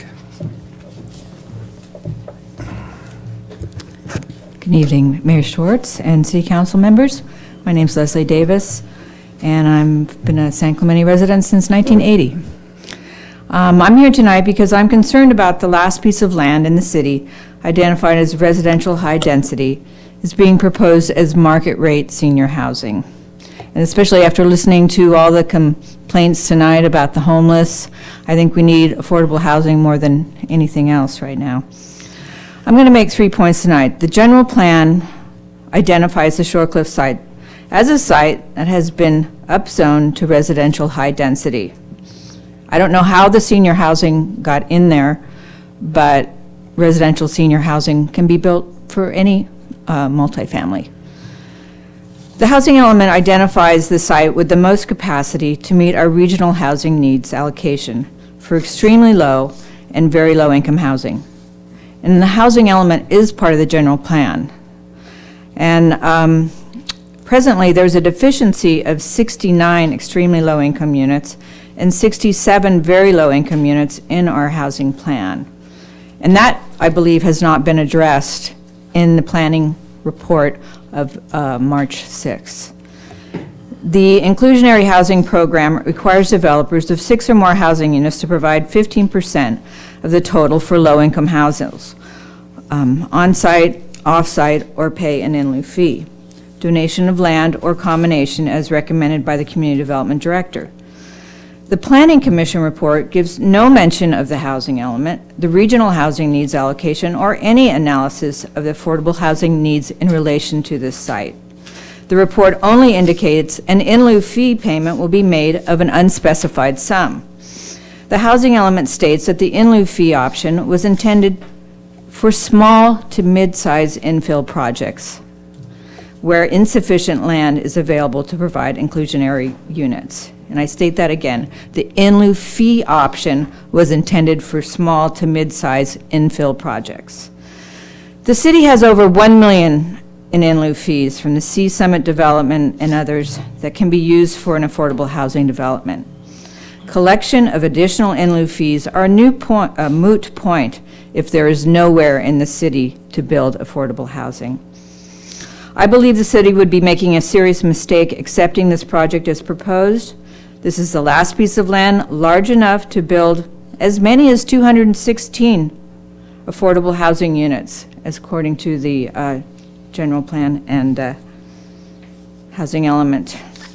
Yet this developer wants to build 150 market rate units without a single affordable unit. The developer says they will pay an in lieu fee. Well, will it be enough to provide 15% affordable or 23 units off-site? Thank you. Why not, can I finish my sentence? Why not add the affordable units to the total proposed? And in closing, let's not forget that 68% of the seniors, as reported in the housing element, are burdened by housing costs. The average income of a senior household was reported to be $63,000, and affordable rent would be $1,575. Starting rents at this project are told to be $1,800. Thank you. Linda Tang, and that will be followed by Don Brown.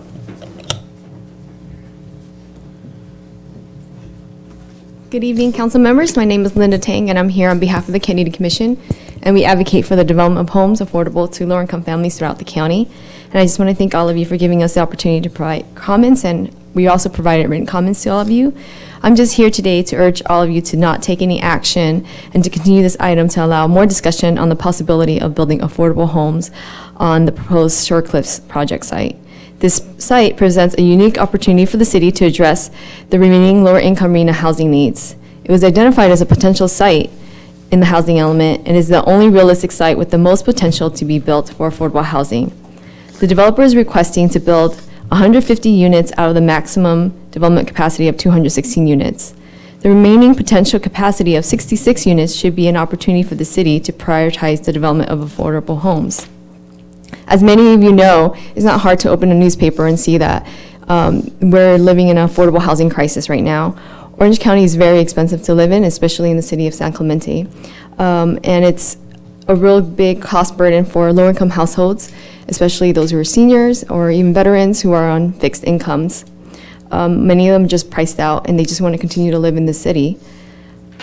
The city has built affordable housing such as Mendocino Telega, Avenida Serra, and Cottons Point, all of which are beautiful, quality affordable housing developments that are integrated in the community, but we just need more developments. These affordable housing developments have a long wait list of more than a year to just get in.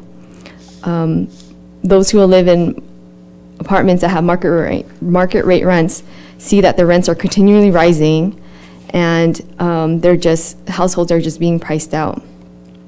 And earlier, given the conversation that you guys had with a lot of people who discussed the homeless issue in the city, this is just a suggestion maybe that the remaining capacity of the 66 units can help alleviate homelessness in the city, that the city can build permanent supportive housing for those who are formerly homeless or at risk of being homeless, or even for homeless veterans. These opportunities include, there are funding opportunities that the city can tap into, such as tax credits or the No Place Like Home program, the Veterans and Affordable Housing Bond Act, and other sources of funding can include the city's inclusionary and lieu fee funds, as what Leslie spoke to earlier. While the site is subject to the city's inclusionary housing program, there has been no discussion on whether the units will be built on site or how much the in lieu fees will be paid. With the lack of affordable homes and high housing costs, it would be prudent to request that the homes be built on site. We look forward to working with all of you and to answering any questions that you have. And thank you so much for your time. Thank you. Don, and after Don, Mark McGuire is the last speaker.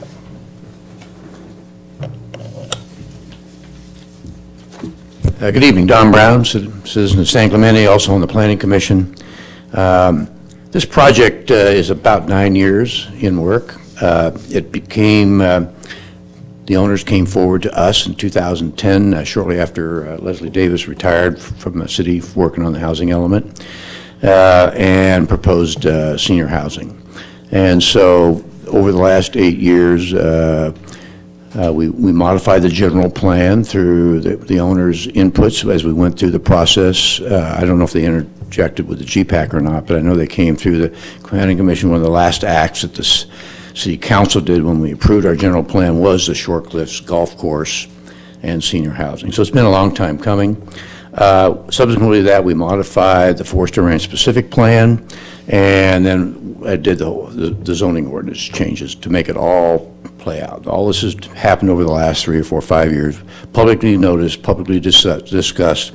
It's turned out to be a very fine project, so I'm here to support it. I think the community down there supports it in Short Cliffs. They welcome the new clubhouse. They're going to welcome senior housing down there, and I think it's going to be really complementary to our efforts to really make it's a well-planned and well-designed project. And I think most importantly, in the residential area that it's going to be situated in, it really is going to fit. And I think the residents are really supportive of senior housing down there. So it's been completely publicly noticed. It has been mentioned in our housing element. So this shouldn't become as a surprise of anybody this late great hour here, other than I think Chris brought it out about, about emergency services. So I think it's a well-designed project for over 55 units, and I support it. So I thank you for your time.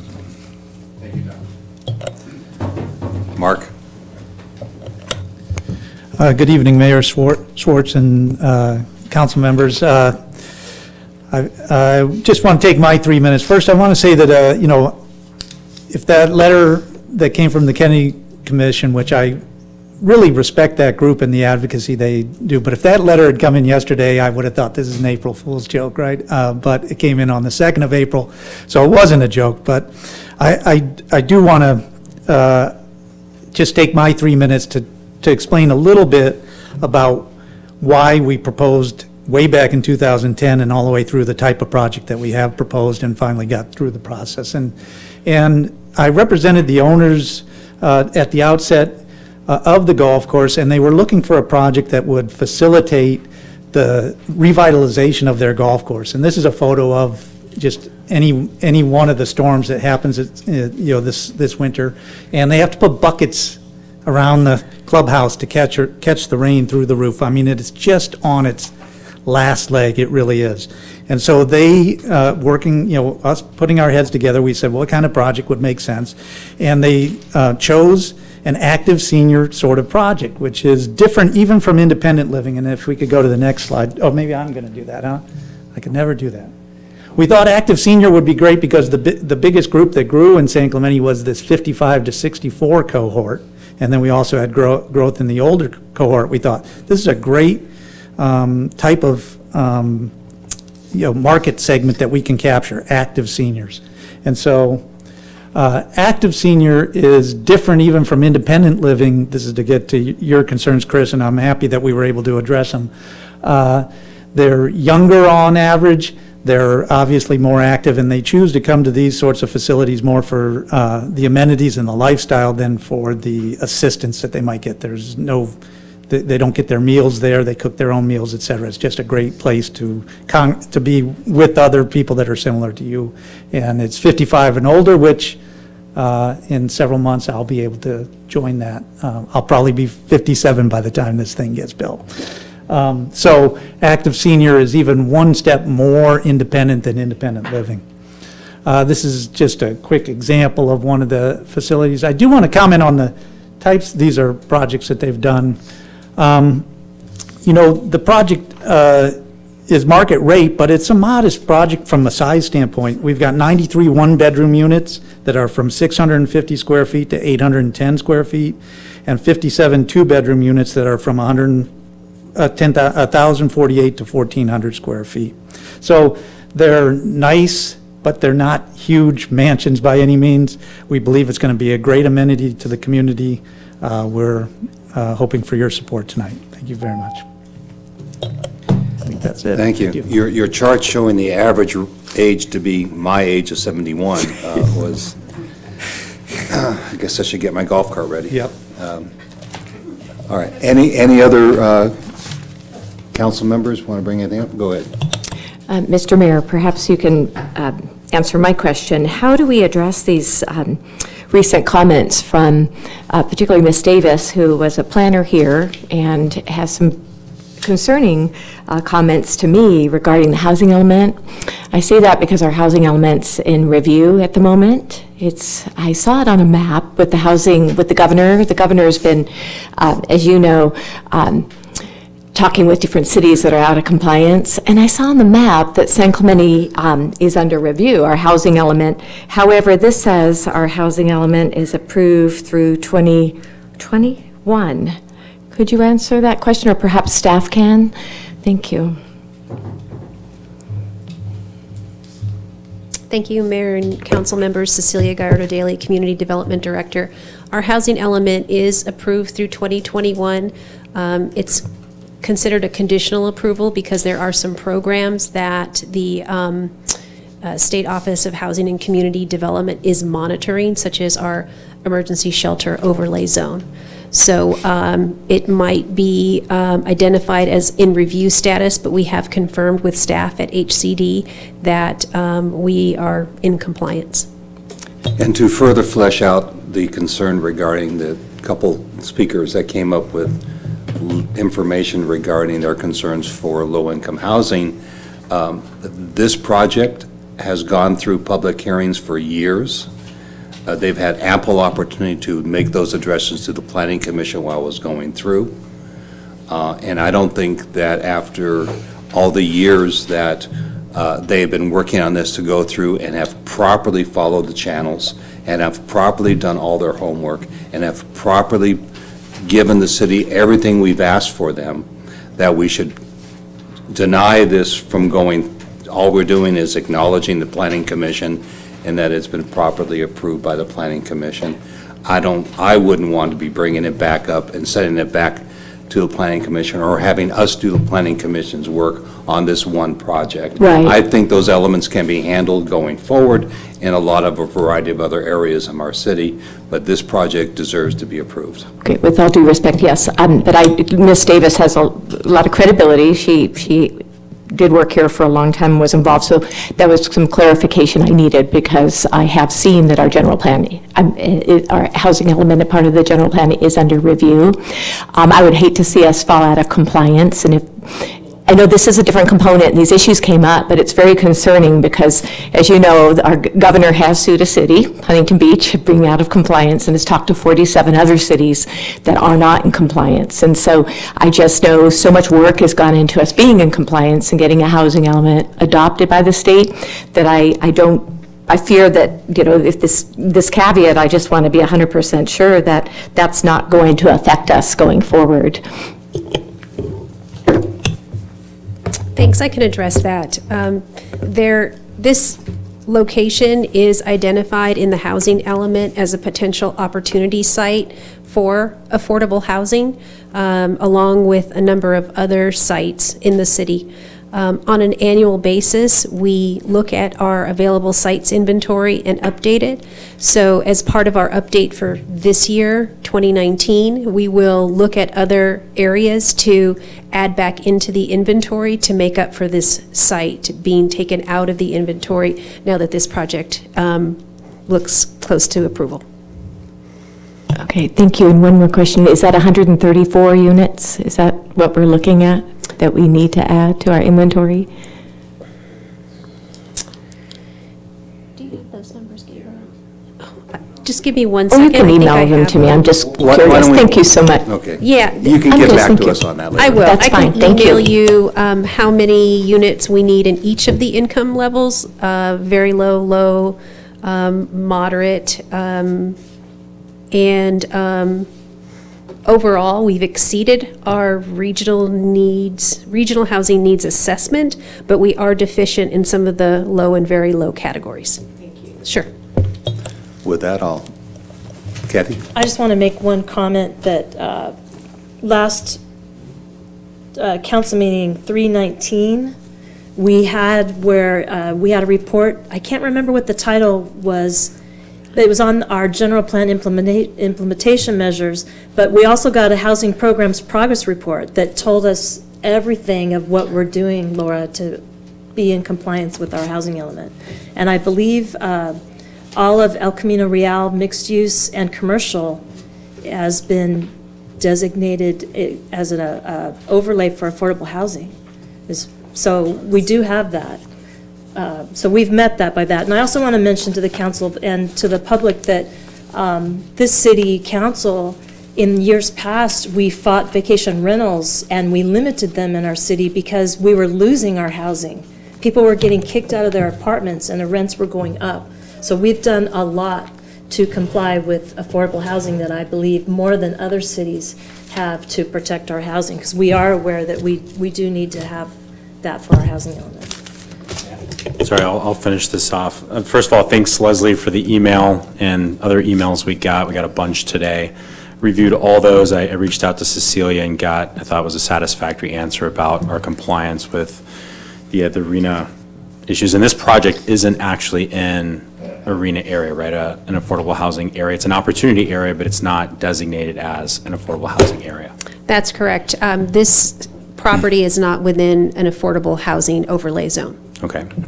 So I think it's always good to look at affordable housing, with what's going on in the state. I think we need to be cognizant of that. I think the one issue on this project for me, and it's already been echoed, is we're pretty far down the line. And in fact, the appeal period for private individuals has already passed. So I share the concerns that have already been expressed from the dais about making this a de facto appeal hearing. So I've going to support the project, but I just wanted to echo what Councilmember Ferguson said. I want to make sure we're looking at those issues and making sure that with our in lieu fee program, that we are complying with our housing element, because I'd hate to have issues with that, so. Would someone like to make a motion? Yeah. Move that we receive and file the balance of the minutes from March 6, 2019, including the, what are we calling this, 8B documentation from Greystar. Do I have a second? Second. Motion by Councilmember Ham, second by Mayor Pro Tem Bain. If there's no further discussion, all in favor? Aye. Any opposed? Motion carried unanimous.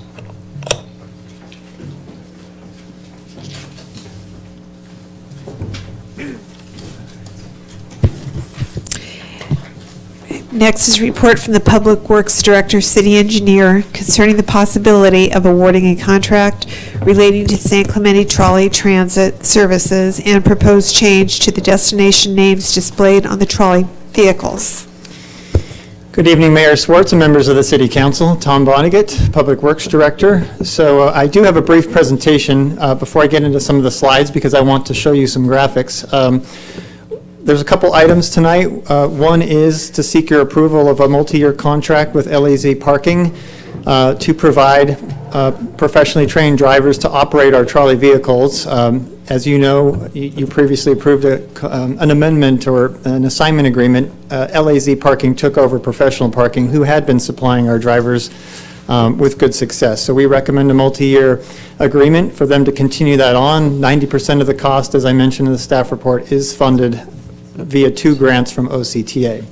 So that's one item, and I'm happy to answer questions about that. What I'd like to do is just give you a brief update of what we're planning for this summer 29 operating season, and then also get your direction on a proposal to change something about the exterior of the trolleys. So with that, again, with council's direction, we did successfully get another grant, so we will run 2 routes this year, and we will run daily service, and we will begin Friday, May 24th, and run through Sunday, September 29th. Daily, there's the schedule on the right, basically Monday, Friday, noon to 10 p.m., Saturday a little bit longer, Sunday just an earlier start, some special holiday operating hours on Memorial Day, Independence Day, and Labor Day. We'll have 2 routes. We'll have the downtown, what we call the red line. That's the route that people are used to, that runs roughly from the outlets down El Camino Real and Del Mar to the Pier Bowl. And then we will also do another route, and that will run from the outlets up El Camino Real, Camino Capistrano, Mira Costa, and make a common connection with the Dana Point Trolley on Camino de Estrella. I want to just make note that we will start for sure our original downtown route on Friday, May 24th. The other 2 trolley vehicles that we need for the northern route, they are in production. They have an estimated delivery date to the vendor in Chino Hills the last week of May, and then we have to get some other inspections and certifications from the Highway Patrol. So we're probably looking at an early June, but we're working to get that done as soon as possible. We're a little bit late in production because we needed OCTA to approve the grant funding, and that was a little bit behind schedule this time. That's why we may have a slightly delayed start. So I just want to make that clear. This is an image of an updated brochure. As you recall, we had a hard copy brochure. Don Kindred printed it out, publishing 10,000 copies. We put them at city office locations on the trolleys. So we've updated it. We have what we call the red route. You can see the blue route depicted there. You've already seen the stops. There are fewer stops on that route, but we'll get new signage in place. And like I said, get that ready to run as soon as those trolleys are certified for on-road use. The rear quarter panels of the trolley vehicles have 4 destination signs. This is the actual shot. They say Shore Cliffs, North Beach, the SC Pier, and Del Mar. With the addition of the new route, we will be going to a new part of town, obviously, and I think it's appropriate, if you agree, to change this up to be slightly more descriptive about where we're going. Staff's proposal to also minimize changes and keep the trolleys consistent is A, have everything the same on all trolley vehicles, so I have the greatest flexibility to move them around as needed. And then B, we are limited by physical space. This is the side of the trolley that doesn't have the ADA wheelchair access door. The other side is a little bit more constrained, but we do feel, as I mentioned in the report, and we recommend modifying it. This is a graphic depiction. It was a draft in your report. We were missing the diamond separator, but the outlets is a key transfer point for the trolleys. We are running essentially 2 independent routes, and the reason for that is we do have criteria that we have to meet in order to maintain the grant funding. And so I would hate for us, and we've discussed it at prior councils, is to, if we had one big route and then it wasn't performing well because of the northern route, we don't want to jeopardize our very highly successful downtown route. That's the main reason. Also, there are some operational complexities. If you have one big route and you're going to outlets and you just want to go downtown, you don't want to ride all the way up to the north end of town and make a big loop. So outlets is an important transfer point. We will have information on all the signage and all the program documentation to let people know, you can jump off there. The trolleys run on 15-minute intervals, so it'll be a modest wait at best. And then North San Clemente, like some other parts of town, it doesn't have a different name. The Sprouts Shopping Center doesn't have a shopping center name, and so we think simply, and again, because of space constraints, to just call it North SC, if you agree, or we're happy to take input. But what we want to do for the existing trolleys then is simply, we'll add graphics and put them underneath, almost in the same lettering size, and the vendor is waiting for me to get back. The new trolleys would then also have the same language. So just want to get your direction if you think that is appropriate and reasonable, and tell us yes and we'll make it happen, or if you have other suggestions. But you see, if I can go back one, Laura. There isn't a whole lot of room, and we also, this is actually painted onto the trolley. These aren't decals. These are part of the paint job. You don't peel these off, and so it's interchanging them is not so simple. I can put a decal and cover the whole thing, but again, I'm trying to be a little discreet and make it look good. Just to the left, you see the letters NG. There is a decal on there. That's for the operator, and there's some state requirements to say who is operating it, and there's a license number. That's a decal that goes on, and we will be changing that if you approve the contract, but this is actually part of the trolley paint job. So with that, I'm happy to answer any questions. Yeah, I don't have any questions. I just have some comments. I think, Dan, you brought this up probably 3 months ago. I think you're going to be surprised by my position on this. In years past, the council's not been supportive of advertising on city property for whatever reason. I've always thought advertising on city property is a fantastic opportunity for us to be fiscally responsible. I just want to ensure that we're recognizing the benefits from being fiscally responsible by advertising on city property. So I'm not opposed to the outlets designation as a stop, but I would think that if we're going to offer the opportunity to the outlets to have advertising on the side, we should do the same thing for Big O Tires. We should do the same thing for South of Nick's. We should do the same thing for all the location stops so that we can market this opportunity in the way that it should be, and so that everybody has the opportunity to benefit from this new process and this new outlook. I think there's plenty of opportunity for us to move forward on that. That's the big duck in the road that I want to talk about. Smaller issues that I want to bring up, and I think Dan heard me speaking about, was the Trident colors are big for the city of San Clemente, so instead of the blue line, I would recommend that we move forward with black and red line, right? Because those are the Trident colors. And then the third one would be on our new trolleys, if it's not too late, I had no idea these weren't decals, they're actually paint, is that we give the freedom to the painter to not have to put the SCT right over the fuel cap refill. So that way he can move it 6 inches to the right and it looks more aesthetically pleasing. So that's where I'm at on this. Other than that, I think staff did a fantastic job in the report, and I look forward to everybody else's comments. So we're talking about advertising inside, like I originally promoted to do. That's just giving the concept of the overall route. I was referring to the stops on the side, actually. Both, honestly, really. Yeah. The issue I have is just how crowded that's going to be if we have to put all the stops along the line on the sides.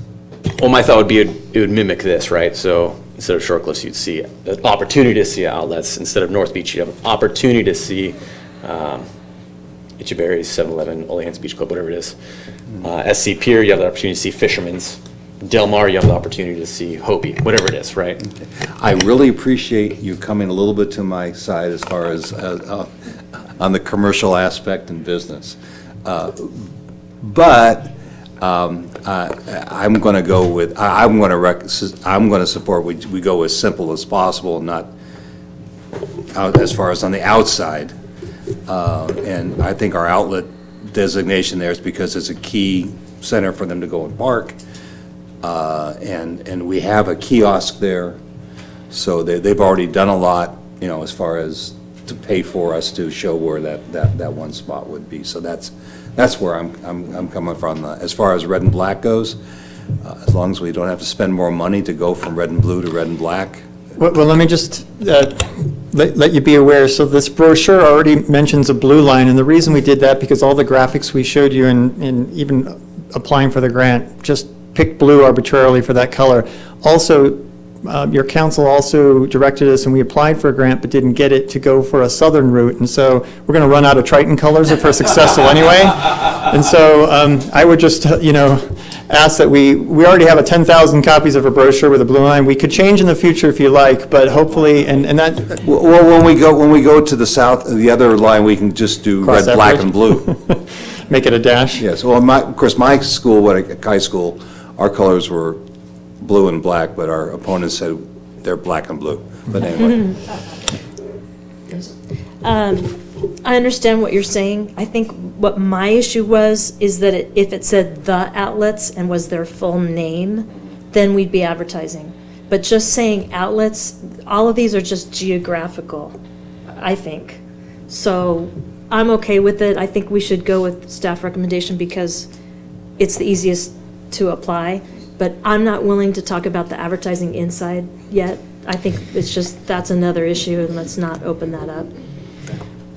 So, Mr. Mayor, regarding inside advertising, it was a prior council, the makeup was slightly different, but our current standing direction is that, at that time at least, the council didn't want any advertising on the inside, but the council did direct staff to allow, I guess, a pilot program. The council picked 2 specific spots on the overhead inside where we could use for to advertise a city event or some sort of similar. And so we are working with our Parks Department, so if there's a springtacular or so forth, and whatever makes sense, when the trolleys are operating, we'll do that.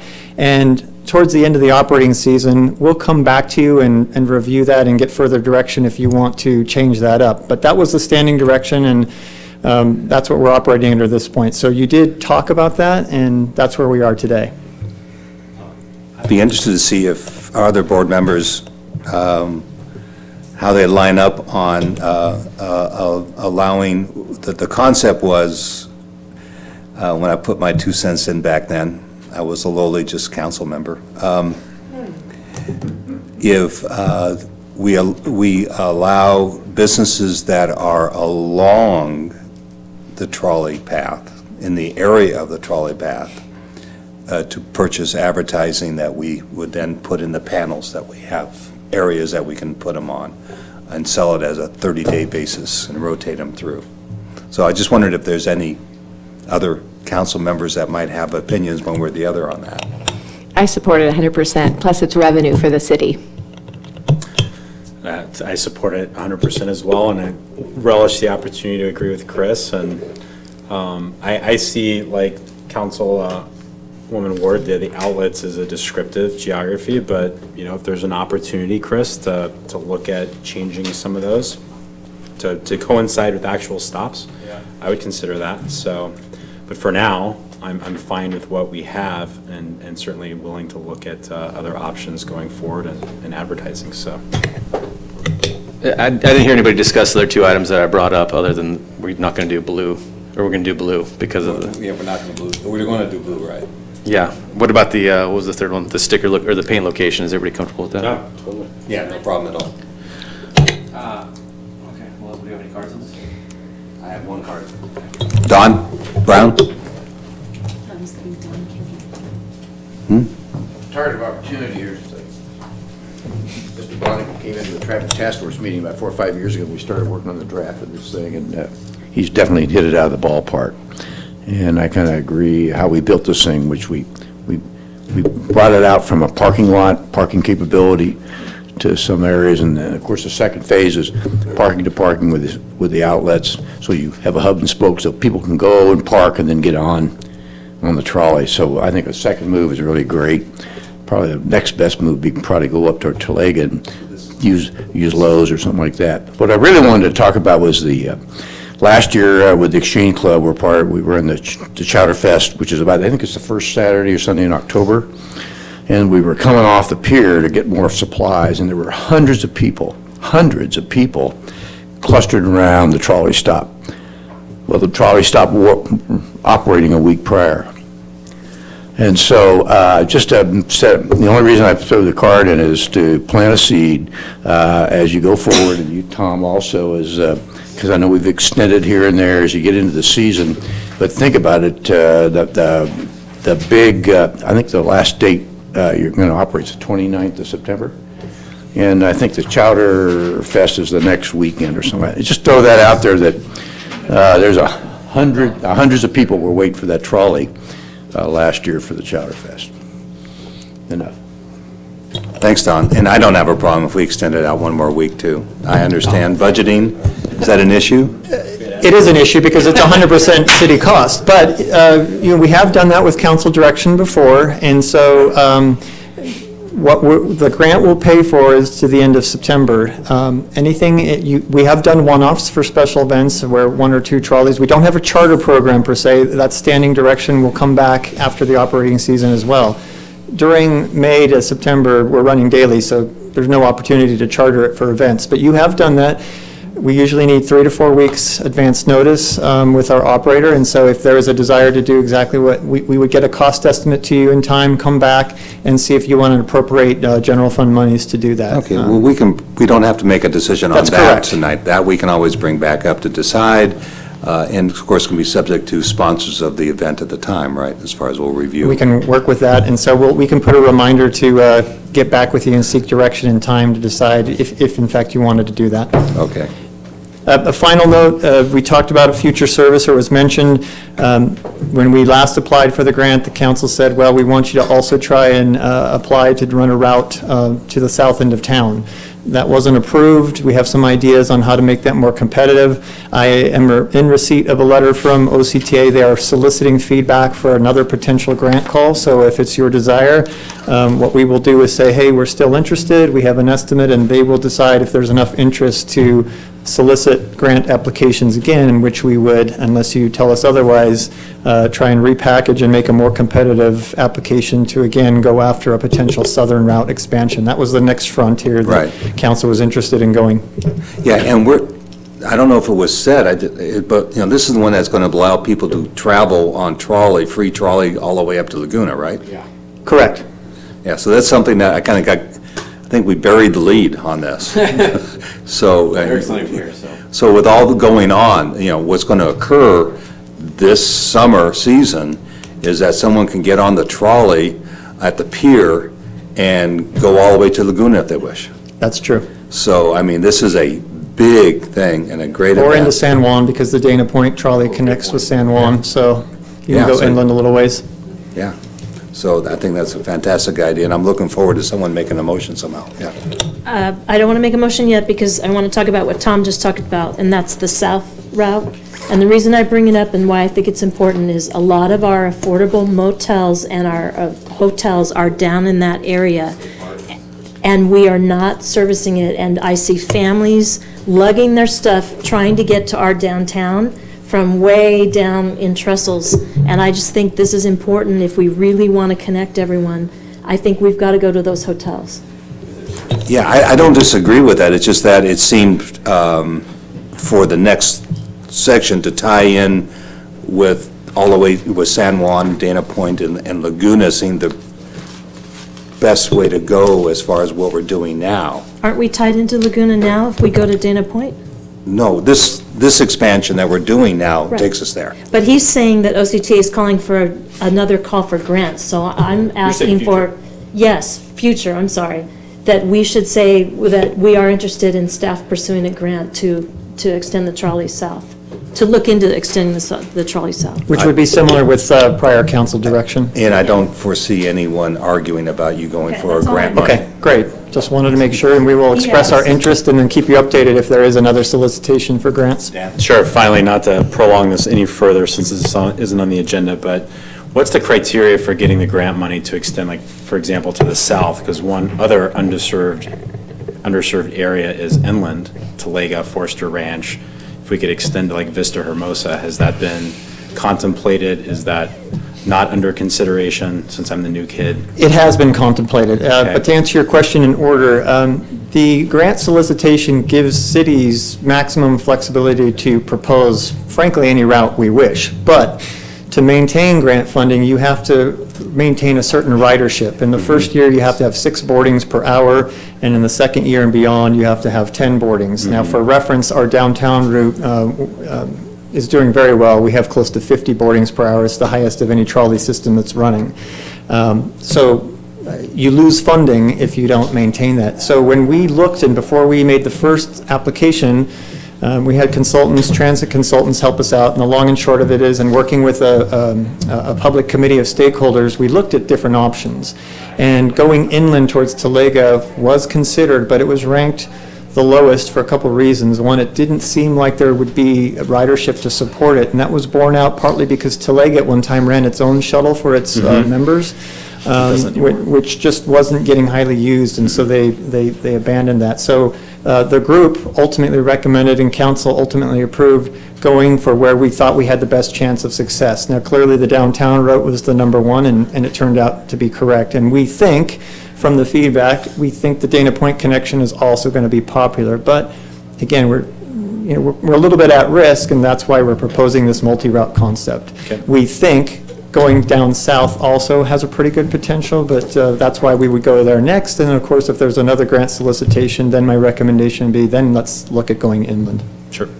I'll make a motion. Okay. I'll make a motion that we approve staff recommendation, approve and authorize the city manager to execute professional services agreement with LAZ Parking California LLC in the amount of $1,340,308 to provide San Clemente Trolley Transit services through December 31st, 2022, and approve the proposed change to destination names displayed on the San Clemente Trolley vehicles with the addition of Chris's suggestion that we give the artist the ability to move the logo. Got it. You want to make, yeah. Is there something else? I was going to say, let's do a second motion after that motion, if you don't mind. Do I have? I'll second. Okay, thank you. I have a motion by Councilmember, Mayor Pro Tem Bain, and a second by Councilmember Ham. No further discussion. All in favor? Aye. Motion is carried unanimous. And then I would like to make an additional motion that we bring back, post this trolley season, the discussion of topic for trolley stops, including the opportunity for advertisement on exterior and interior.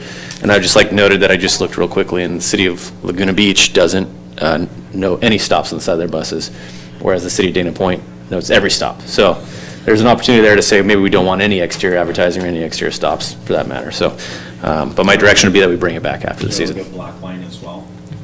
Well, what's interesting, now that you brought that up, just for comment real quick, is I like that you went with blue line because we're heading to Dana Point to see the Dolphoons, which are blue and silver. So I'm comfortable with the blue line being blue to Dana Exactly Point. what we were thinking. And we don't need a motion on that. That's just a direction. No, I'll clarify my motion. It's just that at the end of the season, we come back for discussion of stops on the exterior and advertising both interior and exterior. Yeah, so the direction for to do that. And yes, definitely come back with a, Is that a second? Yeah, you made a motion. was that I'll second it. Okay. Is there any discussion on that? No. All in favor? Aye. Whoa, what? Jeez. You made a motion and it was unanimous. I'm shocked like that. Okay. Okay. Thank you.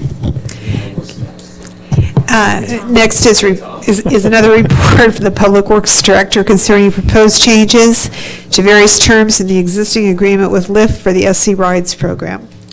So, good evening, Mayor Schwartz and council members. It's me again. So this is the other program that we have funded by the same grant program from OCTA. I've given you background here. The short story for all listening and viewing is that we have an agreement with LYFT. It provides our SCRIDES with LYFT. This was the council's attempt to try and provide a meaningful transportation option to people who relied on former bus routes 191 and 193 that OCTA canceled. So It's a pilot program. It's pretty new. LYFT is only doing this maybe in one or two other spots. We were pretty much out in front there. A lot of time and effort spent to set it up. It is getting more popular and more successful as we've learned and got it off the ground. We did apply with council directions for a grant to extend the program and put more money into it and run it longer. OCTA did extend the term of the program, but didn't apply more funding yet because we still had challenges as we were starting this up, even into the 2-year pilot, about how to report data accurately to make sure we were meeting the grant requirements. And basically, the way this program works and was always intended to work is to supplement the bus service. So you had to be within a physical distance of the former bus stops if you were going to get the $2 discounted LYFT ride. So I could be in Forster Ranch somewhere, say near the middle school at Bernice Ayer, there's a stop on Veracruz, and I wanted to go downtown where the bus would have taken me, I'd pay $2. But it's not for me just to ride anywhere in town with LYFT and have the city subsidize my fare. That wasn't the intent of the program. So LYFT has worked that out, and they are asking for some changes, and we are also requesting that now that OCTA extended the term of the agreement, we want to get your formal approval to do so and do a lot of cleanup, but most importantly, their big ask is their new national program and their platform. The geofence, the boundary around the bus stop is currently 0.1 miles. It's a pretty tight bubble, and they want to expand it. As I mentioned in the program, that just means that you don't have to be quite as close to the bus stop to get the discounted fare, and so more users will be able to use the program, but that means the program starts churning through subsidies quicker. But we still think it's a good program. We are now finally meeting the ridership. We're at about 13 rides per hour on average. Remember, I mentioned we have to hit 10. And also when OCTA was considering our grant application, we were still under 10, so there was concern about putting more money to it. The long and short of it is, we think it's a good program. It serves a lot of needs. We're still learning, and there's no extra cost to the city at this time. The only downside, if you will, is that because of the expanded bubbles around the bus stops, we see that it's getting more popular. People are taking advantage of their discounted ride. I got one the other day, and I forgot about it, and it just gave me the credit because I happened to be near 2 bus stops. That we might run the program to its end about a year earlier than planned, unless, of course, there's another call and we again ask for more funding, and it looks like there may be a call. So I think that's my overview. If you have any specific questions about the terms of the changes, but we are recommending approval, and then, of course, also authorizing the city manager. OCTA staff is verbally on board with everything, but we would clean up the grant agreement, make everything match. And then finally, as I mentioned, we have a companion ADA service that's required. We'll be coming back to you probably by the next meeting. We have a companion service, and it's on all the placards. You can call an 800 number, so if you need a wheelchair-capable vehicle, similar to like the bus would have been able to help you, there's a service that does that, and we have to extend that agreement too. The good news there is OCTA is switching it up, and they will pay 100% of that cost, and we'll detail that more in the report. So with that, any questions? Yeah, I do. As you know, my family uses this program a lot. My son uses it a minimum of, he rides 10 times a week. He's got a job. Thank you, you're helping our ridership. And I'm sure he's going to appreciate not having to hustle over to right at the bus stop pole in order to get the ride. So that's going to be a big lift for him. It was there. I had to reach for it. But he's still paying full fare in the evening on his way back because he's working night shift at one of our fine restaurants. So is that going to stay the same or what? We are making a change. I don't know if it'll help your particular case. I mentioned in the report that was an oversight when we set it up. We cut short the operating hours by 2 hours in the evening, and the bus actually those routes ran until about 8 at night. And so one of the changes here is to also expand. Right now, after 6 o'clock, you wouldn't get that discounted fare, to go out to 8, because that matches what the bus routes were operating. The OCTA staff is okay with that. I think an ask beyond that would have to be made in a future grant call, but we are trying to expand that out more and clean up that oversight. Okay. Well, it's a great program. I think it's a godsend when we lost our bus service and for Tim and everyone else on the council before me that worked on it to bring it here and do it so quickly, I'm amazed. To do things quickly in the city government, it's just amazing. So, with that, I'm going to support it. Anybody else? May I move to support it, to make a motion?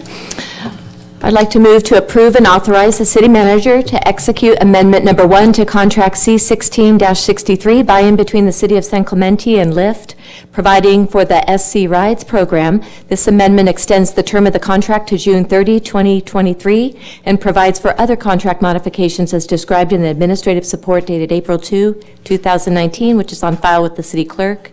Number 2, approve and authorize the city manager to execute Amendment Number 1 to Contract C-16-71, OCTA Cooperative Agreement Number C-61301, to modify certain SC ride terms as described in the administrative support dated April 2, 2019, which is on file with the city clerk. Do I have a second? You got to second that one. I'll second it. Okay. I have a motion by Council Member Ferguson and a second by Mayor Schwartz. All in favor? Aye. Motion carried unanimous. Thank you.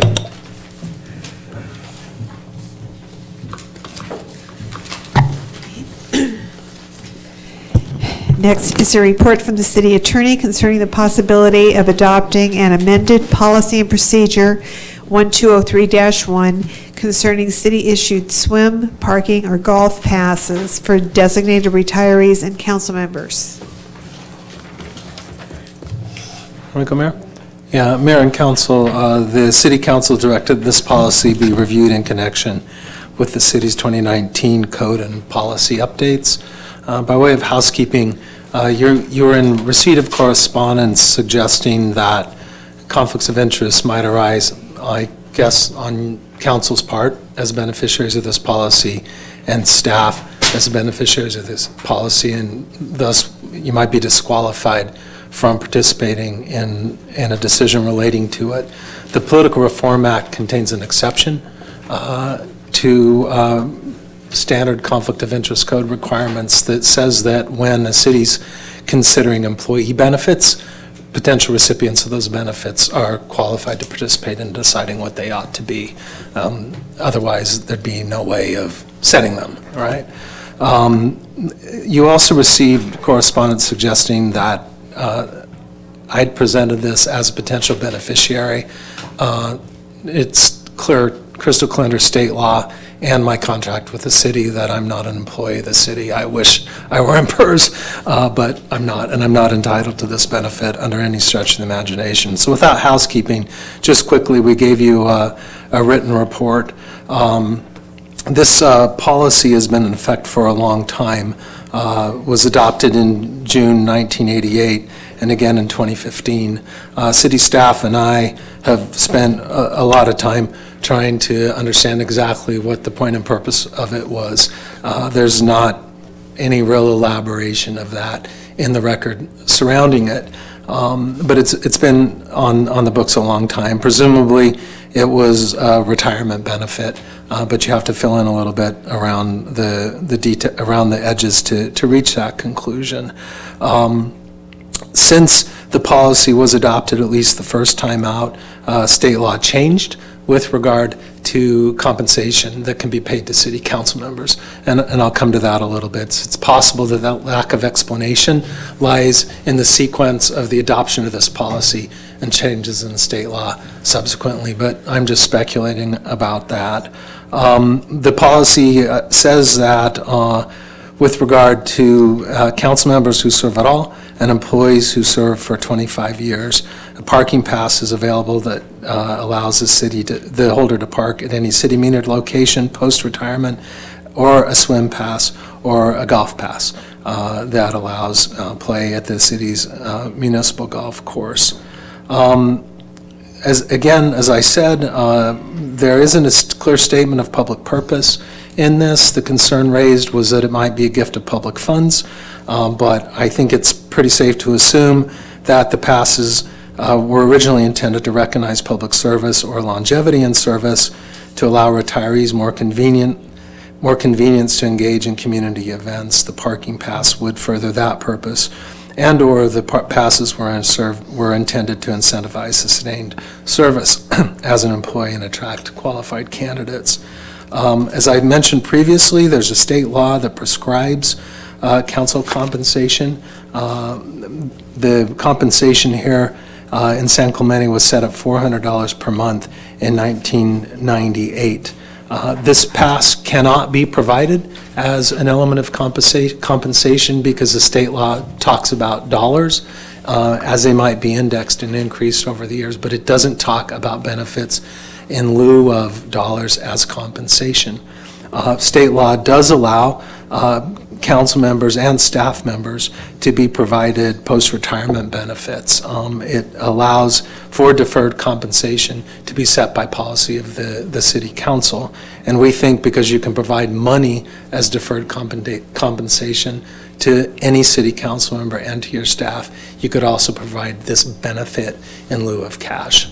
And so state law does seem to clearly allow this as deferred compensation.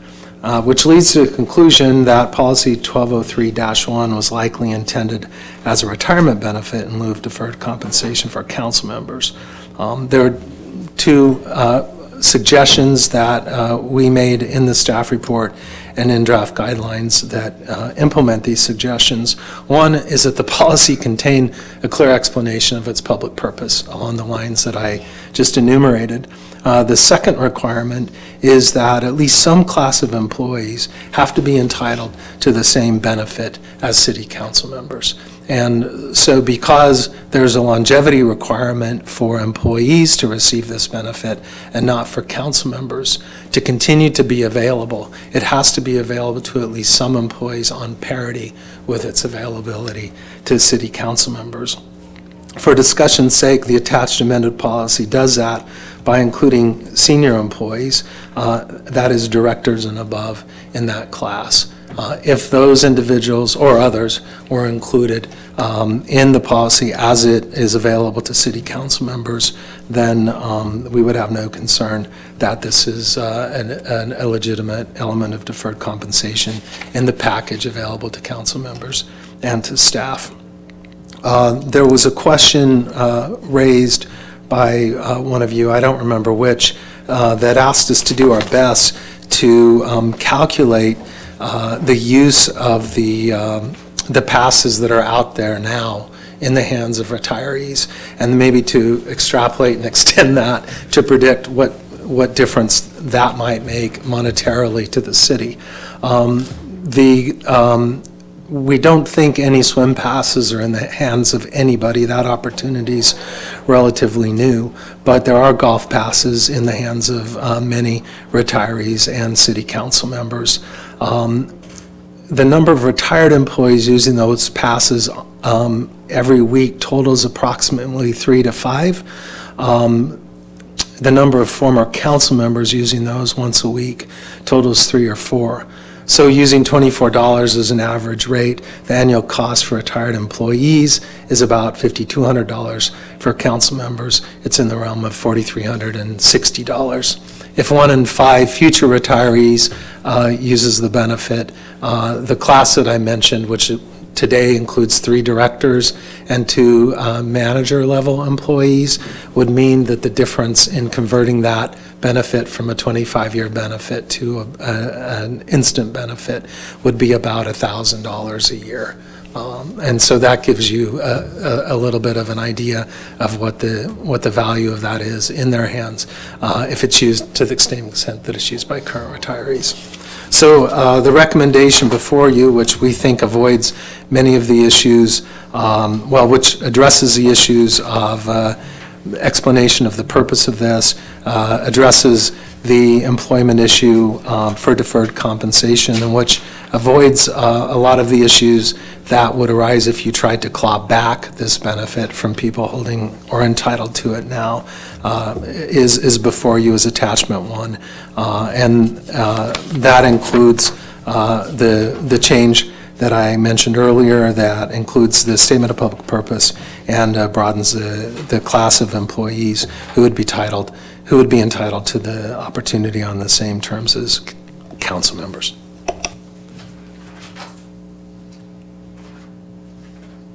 Okay, we have some cards. Brad? Since that took over 15 minutes, I hope you extend my time. This came up because I objected to, you could shake your head no, but I objected to this policy, so instead of removing it and eliminating it like I asked, Mr. Smith apparently on his own decided to expand the policy. The policy for senior levels and above, it's called directors and above, is not even defined what a director is or above, nor is there a requirement in this new policy that the directors retire. So say, for example, I'm going to take Cecilia. Cecilia leaves here and goes to another city. She's now left. She now gets the benefit immediately. It immediately vests. The math that Mr. Smith just gave us is nonsense. One or more of our council members does probably 3 to 5 rounds a week. He's only calculated 1 round per week. Under this policy, anybody that retired from our city or left our city at director level or above for the last 30 years, 40 years, 50 years, has golf for life. They could start at 25 years old and have golf for life. The other thing is, you look at me, but that's how it's written. This was put together, cobbled together without much thought. A council member could be 19 years old, one of the kids could have run, and he would get golf for life by serving for 4 years. Is that really what we want to do? The taxpayers who've been paying for these benefits forever don't get anything for free. I would say that at the most, if you want to give somebody something, give them a parking pass and cap golf and swimming at $50. Give them $50 for their rounds. But this benefit, if somebody were to golf 7 days a week, 52 weeks a year, which is not impossible, a lot of people do that, you're talking about, I think, $16,000 a year just for that. And what happens if we get 20 or 30 of them? We're not going to have tea times for anybody else. We're going to lose money. So anyway, number one, it's just a bad policy. I don't believe anybody is being retained. I think it's so much baloney that Mr. Smith wrote that we're doing this to keep employees here. I mean, very few stay for 25 years, and nobody's staying for a free parking pass that's worth $50. It's just so much nonsense to say that's the reason to do it. And I think more importantly, this is just bad fiscal policy. It's even a bad idea, and it's arbitrary and capricious. Why did we add directors? We had directors because Mr. Smith knows that he couldn't keep this policy as just council members. So he had to expand it to allow council members. Mr. Bates said something really nice tonight. He says he's donating his money from the TCA because he disagrees with it. We have a fiscal problem coming up this town. We're going to be broke pretty soon. And to give things away for free is just a bad idea, and especially when it's not the citizens getting it and they're paying for it, it's the council members. I would agree that you guys are being underpaid, and I think your salary should be raised. But after you leave, you're a citizen again, and I don't think you should get benefits that go past that point. So, in short, and I could go on for 5 or 10 minutes. This is a bad policy. It should be eliminated for everybody. And if you do anything, at least cap it at $50. If you feel that since a parking pass is $50, you only get one of them, cap it at that level. Thank you. Gene, I don't see him here. Gene James? Okay. Go ahead, Tony.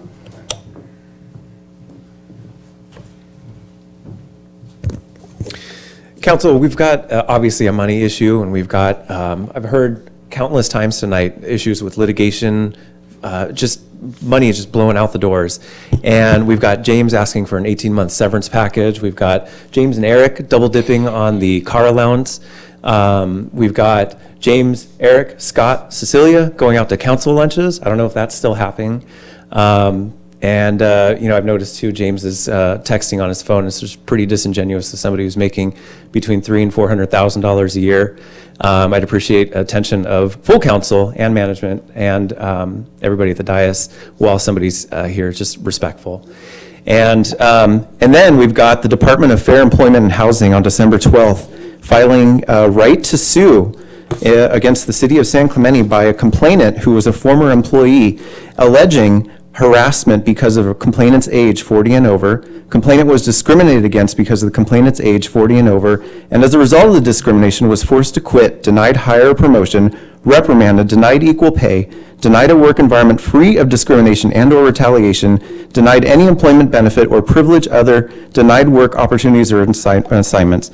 Complainant experienced retaliation because complainant reported or resisted any form of discrimination or harassment, and as a result was denied equal pay, denied a work environment free of discrimination and/or retaliation. Additional complainant details, I was terminated in part for the reasons stated. So now we've got a lawsuit, we've got more litigation, and we're just going to start spending money on golf rounds. I mean, let's just cut the cord here and start tightening down and prepare for a budget that's fiscally responsible. Certainly not going to happen while James is here. Thank you.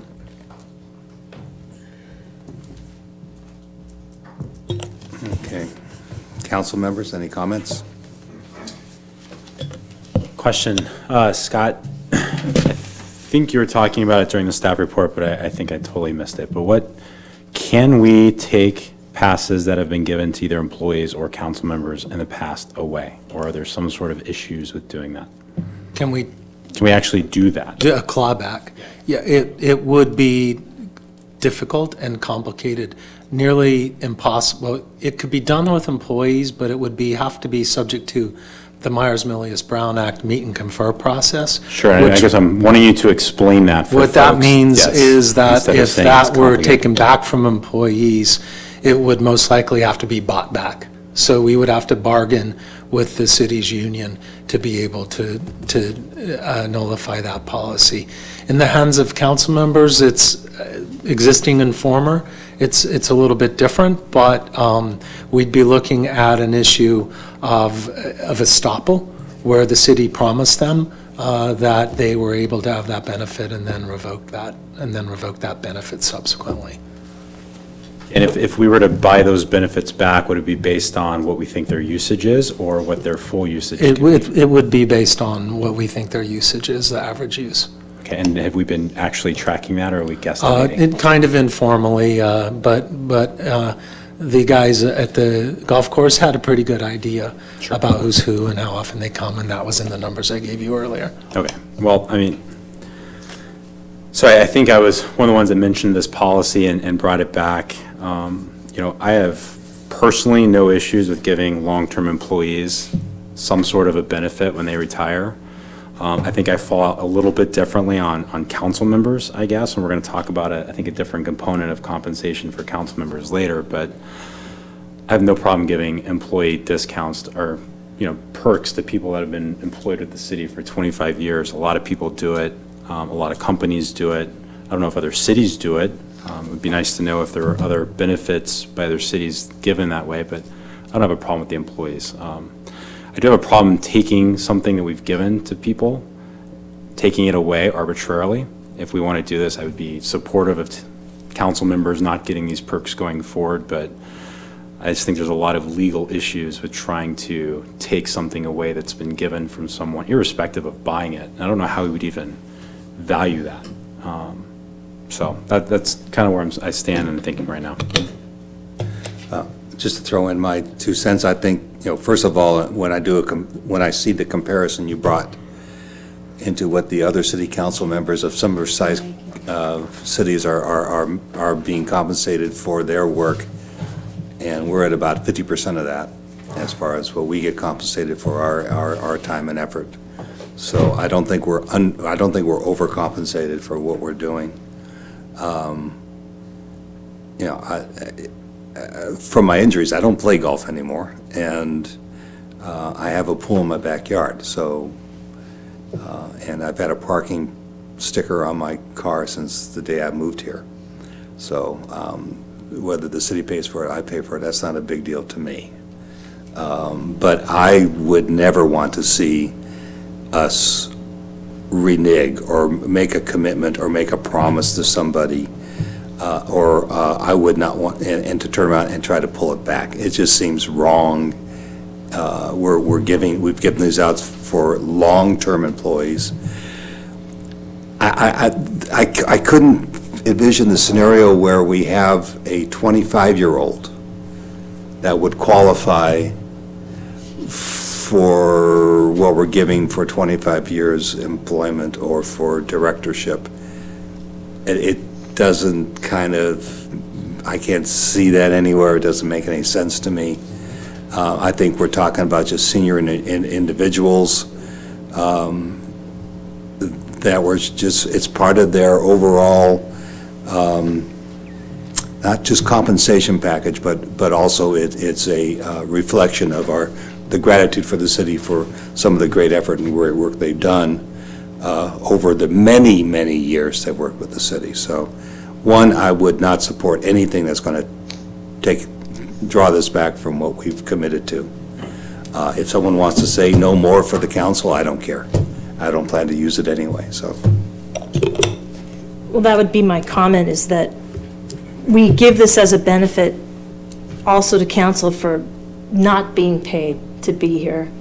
If you look at the people that I think that are playing golf, Jim Dahl, 16 years on the council. Joe Anderson, 16 years. I don't know if Joe plays that often. Bob Baker, 8 years. I don't think Susan Ritchell or Lori Donchek are playing, but they have the benefit. If I was to leave, I'd probably pick the golf and probably hardly ever play.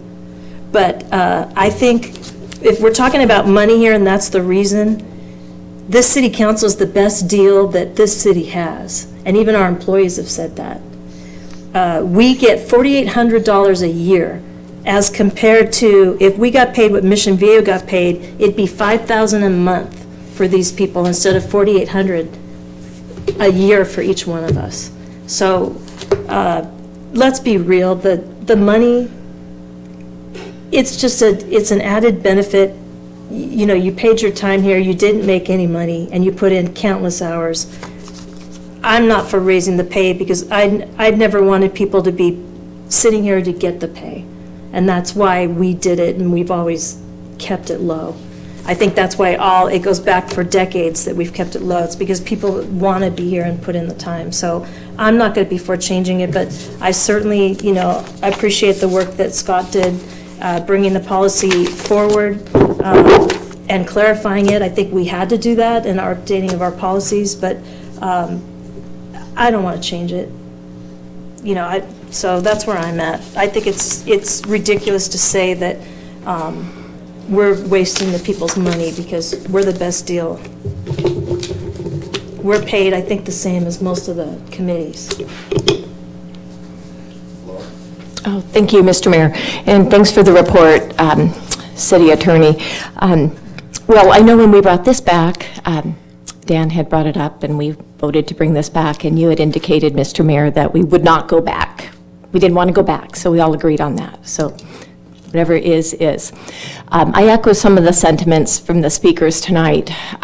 As a public employee myself in the PERS program, I wouldn't accept a program like this. I don't think it's a good example for the taxpayers to do that, but that's my opinion. I do not like the fact that we wanted to bring this policy back to either maintain it or eliminate it, and then we expanded it. So to the highest paid executive group of employees at the city.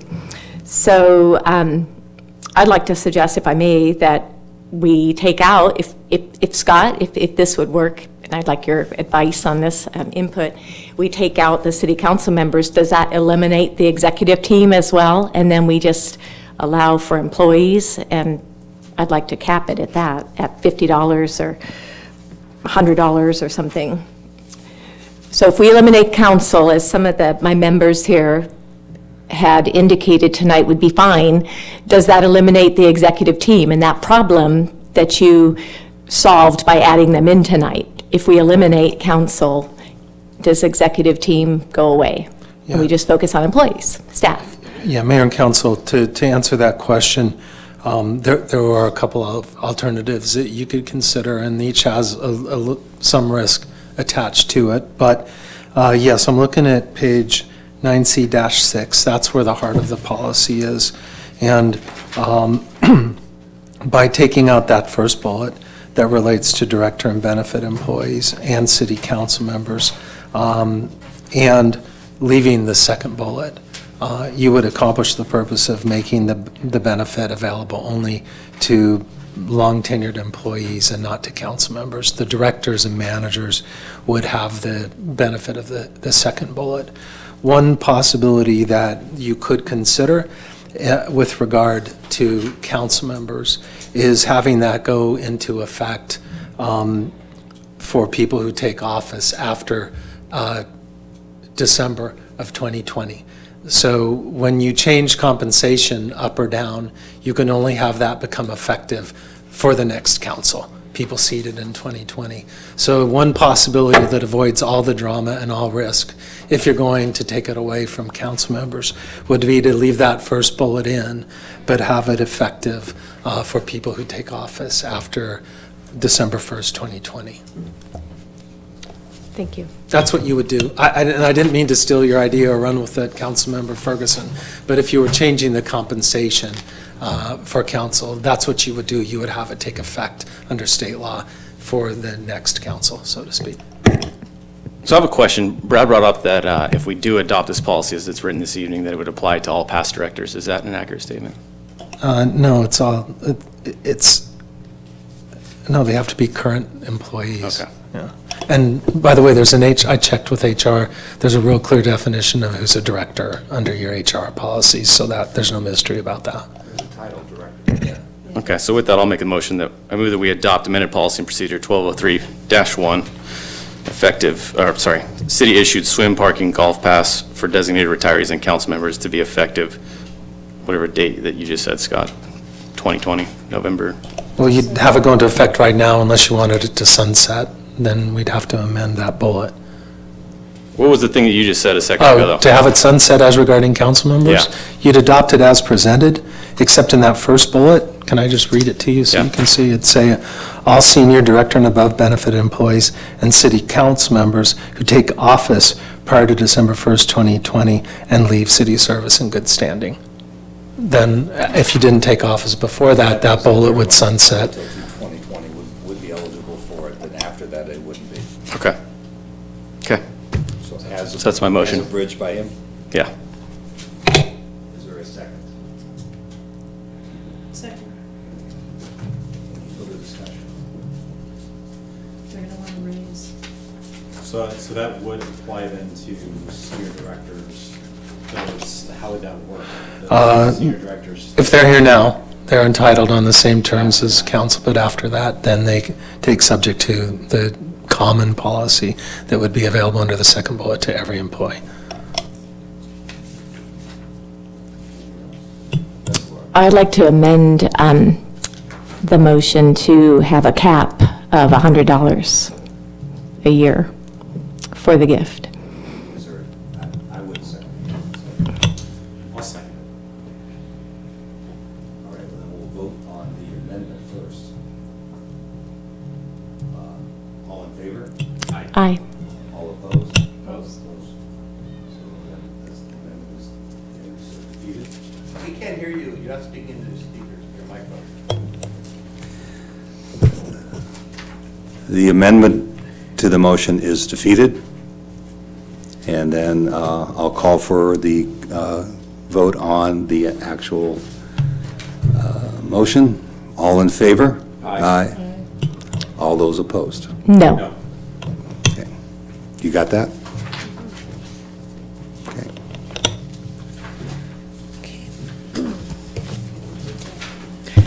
Okay. Next item is a report from the city manager concerning the possibility of adopting a resolution in support of a third-party independent investigation of the Transportation Corridor Agency. Yeah, real quick, we have a resolution here asking for the state controller to start an audit into the financial misdealings of the transportation corridor agencies. This was also on the agenda for Dana Point this evening. I don't know what the result was in their town, but it's here before you today. I understand that if the council approves it, then Senator Bates and Assemblyman Breaux will be assisting with letters of support for the city. I think we're all going to support this, so I'll just make a motion if pending no cards, okay? I move that we adopt Resolution 19-08 entitled Resolution of the City Council of the City of San Clemente, California in support of the call for a third-party independent investigation of the Transportation Corridor Agency, a public agency by Congressman Mike Levin and the City of San Clemente to ensure the proper use of public funds. All in favor? Aye. None opposed. Motion carried unanimous. And we should say that we really support or we appreciate the support from Congressman Levin and Senator Bates and Assemblyman Burrow on this issue, very much.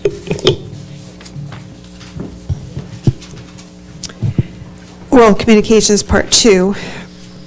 We'll accept oral communications from anyone that did not speak in oral communications Part 1.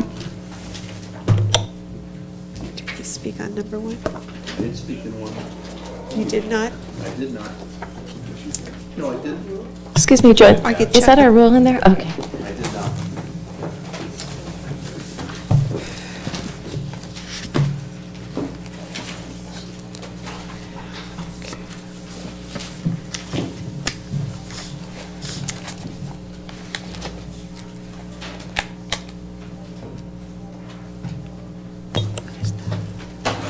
Tim Hochul.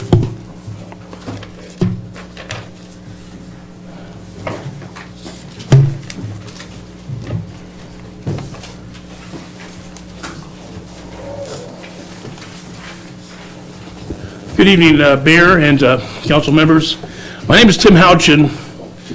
I'm a resident of Anaheim. I'm executive director of a nonprofit called Hope for Restoration, which is a project of mine where I work on community-based solutions for ending homelessness.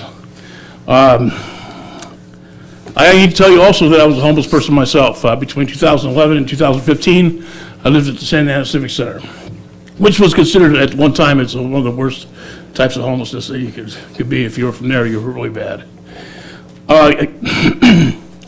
I'm here, first of all, to congratulate you for your decision to comply with the SB2 zoning. And I'm here also to encourage you to take the steps beyond that to begin working on a plan for homelessness here in the city. Now, we all are used to having policies, okay, and they're dominated by the public safety sector.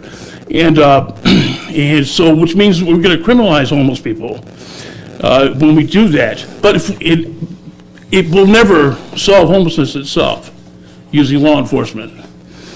But if you use it to manage the problem and you add an element of planning, bring your community development department into it, and you address those issues with your housing element, you address those issues with your CDBGs. A lot of cities spend their CDBG money on homeless shelters, and then they address maybe making a park, adding something nice to a park or a bookmobile or something like that.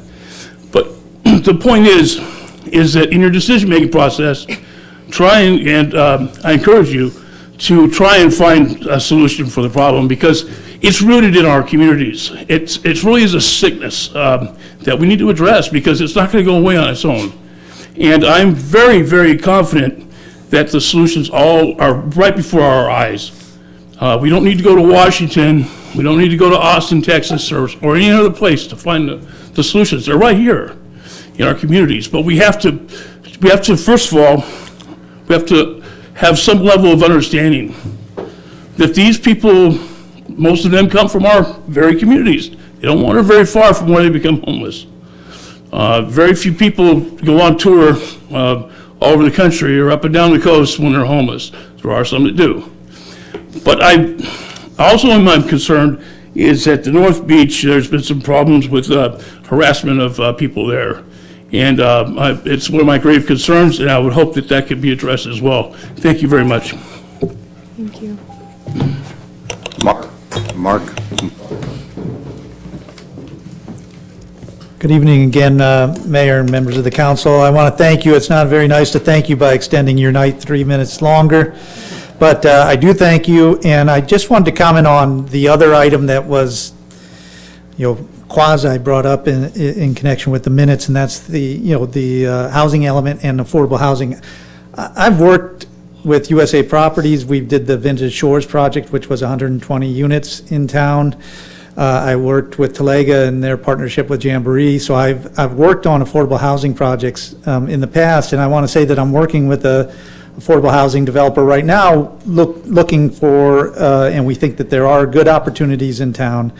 And I wanted to say that there are other sites in town that are available and do have good potential to provide the needed housing. And again, your obligation, just like the SB 2 ordinance, is to provide the opportunities. You don't have to dictate the results. In fact, typically with private property, you can't dictate the result, but you create the opportunities. And there are good, meaningful potential sites.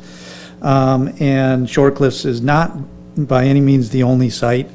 And Short Cliffs couldn't be all things to all objectives. I think it's going to achieve very valuable objectives, so I'm really excited about that. But it is true that it's not going to be an affordable housing project.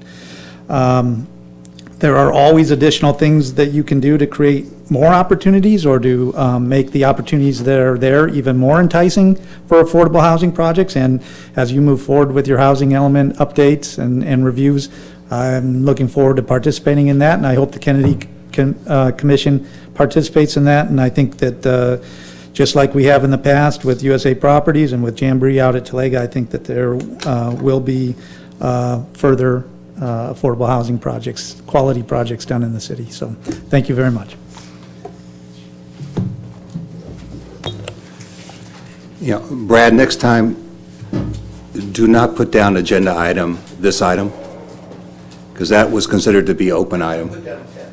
No, the one you spoke on earlier tonight, all you wrote down was this item. Yeah, that was to Mr. Smith's comments. So in any way, I will go ahead and call you up for this, but please don't do that again. It wasn't during open comment. It wasn't an item number. How do I know that, looking back at the Because I card? didn't speak during open session, Mayor. It was to an item. We'll review the tape to make sure. You can, and I'll be right. I'm concerned about this new policy. I've been coming for 20 years. There's no policy against speaking twice at open session. In fact, if you read this, there's no prohibition in these items. I think the mayor took it upon himself to create a new policy, and if he did, it's wrong and it's illegal. The first one says that if you didn't get through the first session, you can speak at the second. It doesn't say if you spoke at the first, you can't speak at the second. More importantly, if you follow the rules of this council, does Mark wasn't allowed to speak because he had already spoken that item during the agenda item, and you can't use open session to subvert agenda items. Now, clearly, he should be allowed to speak. I'm not saying that. But what I am saying is, why do we adopt policies against transparency and openness? And I'd like somebody to opine on where this policy is that you can't speak twice. I didn't speak to the first session intentionally because I was going to speak to it now. So I raise that issue, and I would like an explanation. And if not, we're going to look into whether that's even legal. I don't believe it is. I think the Brown Act's pretty clear. I think an open session is an open session. Thank you very much.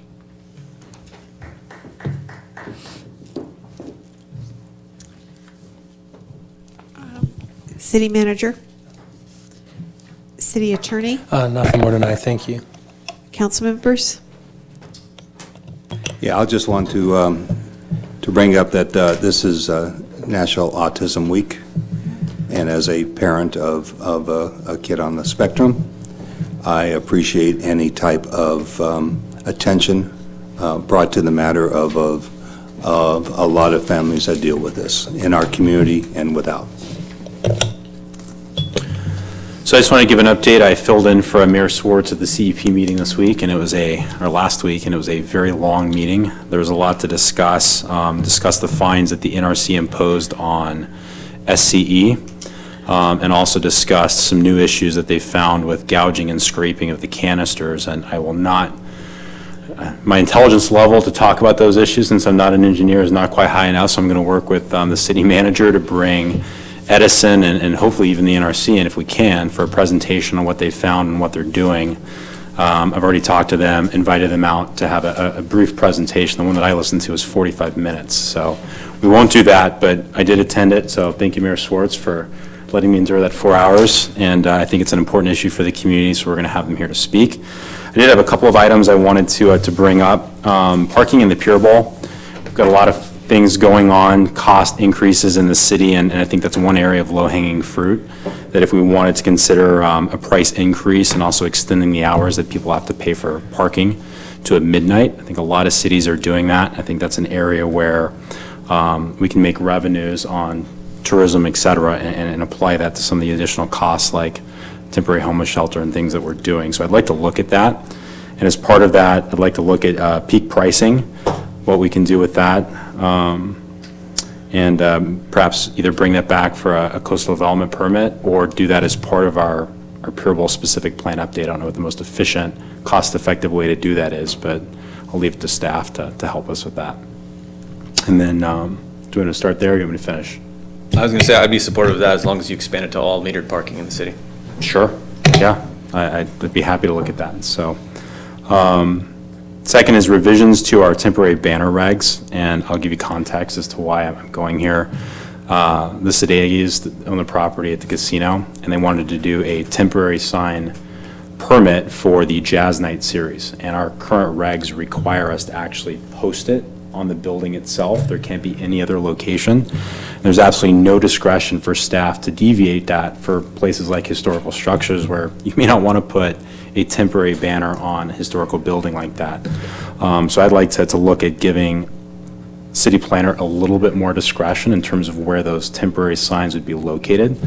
There is discretion that's given in terms of finding a place is not consistent, but there's no discretion that's given to say, yes, we'll allow a sign here. So I think that'd be something that'd be beneficial for business owners and for staff to have that flexibility without somebody having to come in before the council and make that request, or the planning commission. Can you clarify that, or are you talking specifically about historic properties? Well, I think I'd like to look at that specifically, but I'm willing to consider other options as well. So I think that was a prime example of somebody who's doing events weekly. Yeah. And she had the respect for the building not to want to put a sign up on the side of it. And I commend her for that. So I want to give flexibility to take a look at that. So I think the historic properties is a great avenue to take a look at that specifically, but I would just caution the rest of the council, especially the newer council members, that when we talk about temporary banners as a whole, we open ourselves up to very serious litigation issues. So I'm cognizant of that, which is why I want to focus on specifically historic properties for now. So, and then finally, modification to our procedure for council members to bring items up from the planning commission. And first of all, Chris, I think that was great what you did. I agreed with what you did, but I'm concerned that we're opening ourselves now to have a bunch of speakers talk about items and sort of make this into a public hearing process on projects that haven't been appealed to us, kind of like what we had tonight. And I'd hate to put a project developer through that for 9 years and then have them sort of get waylaid at the last second on new comments. So if there's a way for us to amend that, whether, we basically tell people you can't comment going forward if there hasn't been an appeal, or you have to appeal right away, look for ideas for that. Instead of continuing the minutes, you have to appeal at the first instance, something to that effect. So I just don't want there to be serial continuances of an item and then have people pile on in comments. When you have a chance, would you take a look at that? There's some different ideas that I think get to the heart of it. I'm glad you brought that up, Dan, because it could have gone sideways there for a minute, so I appreciate you bringing that up. Instead of bringing that item back, can we just get a white paper on legal issues from? There's a range of different processes, and I think we've done a survey for another client, so we'll get you that, and then you can bring it back. Well, to your point. For you to bring it up. Yeah. And talk about it, but somebody who's now outside the appeal period, I don't want there to be. To your point, and why I commended Mr. McGuire and staff so much this evening, which I haven't done in the past ever for Mr. McGuire, is because there was excellent work done in 2 weeks' time. And so by us having that avenue and that outlet, we can get a lot of good stuff done and not delay a project. But I had the same concerns you probably had this evening that brought that up, so I look forward to white paper. Yeah. And then if we decide that there is an opportunity to make some changes, I see flexibility for sure. And I just have one comment, if I may, a really positive one, just a shout out to Chief Manhart. Neighbors in my Trolley neighborhood in San Clemente reestablish a neighborhood watch, partnering with my old neighborhood. So I went to the neighborhood watch meeting, and there was Chief Manhart, and it was wonderful to see him there, and the citizens were so happy he was there to lend his expertise. So great to see him out there right away, getting to know all the citizens. So thank you so much for attending. It meant a lot to everyone.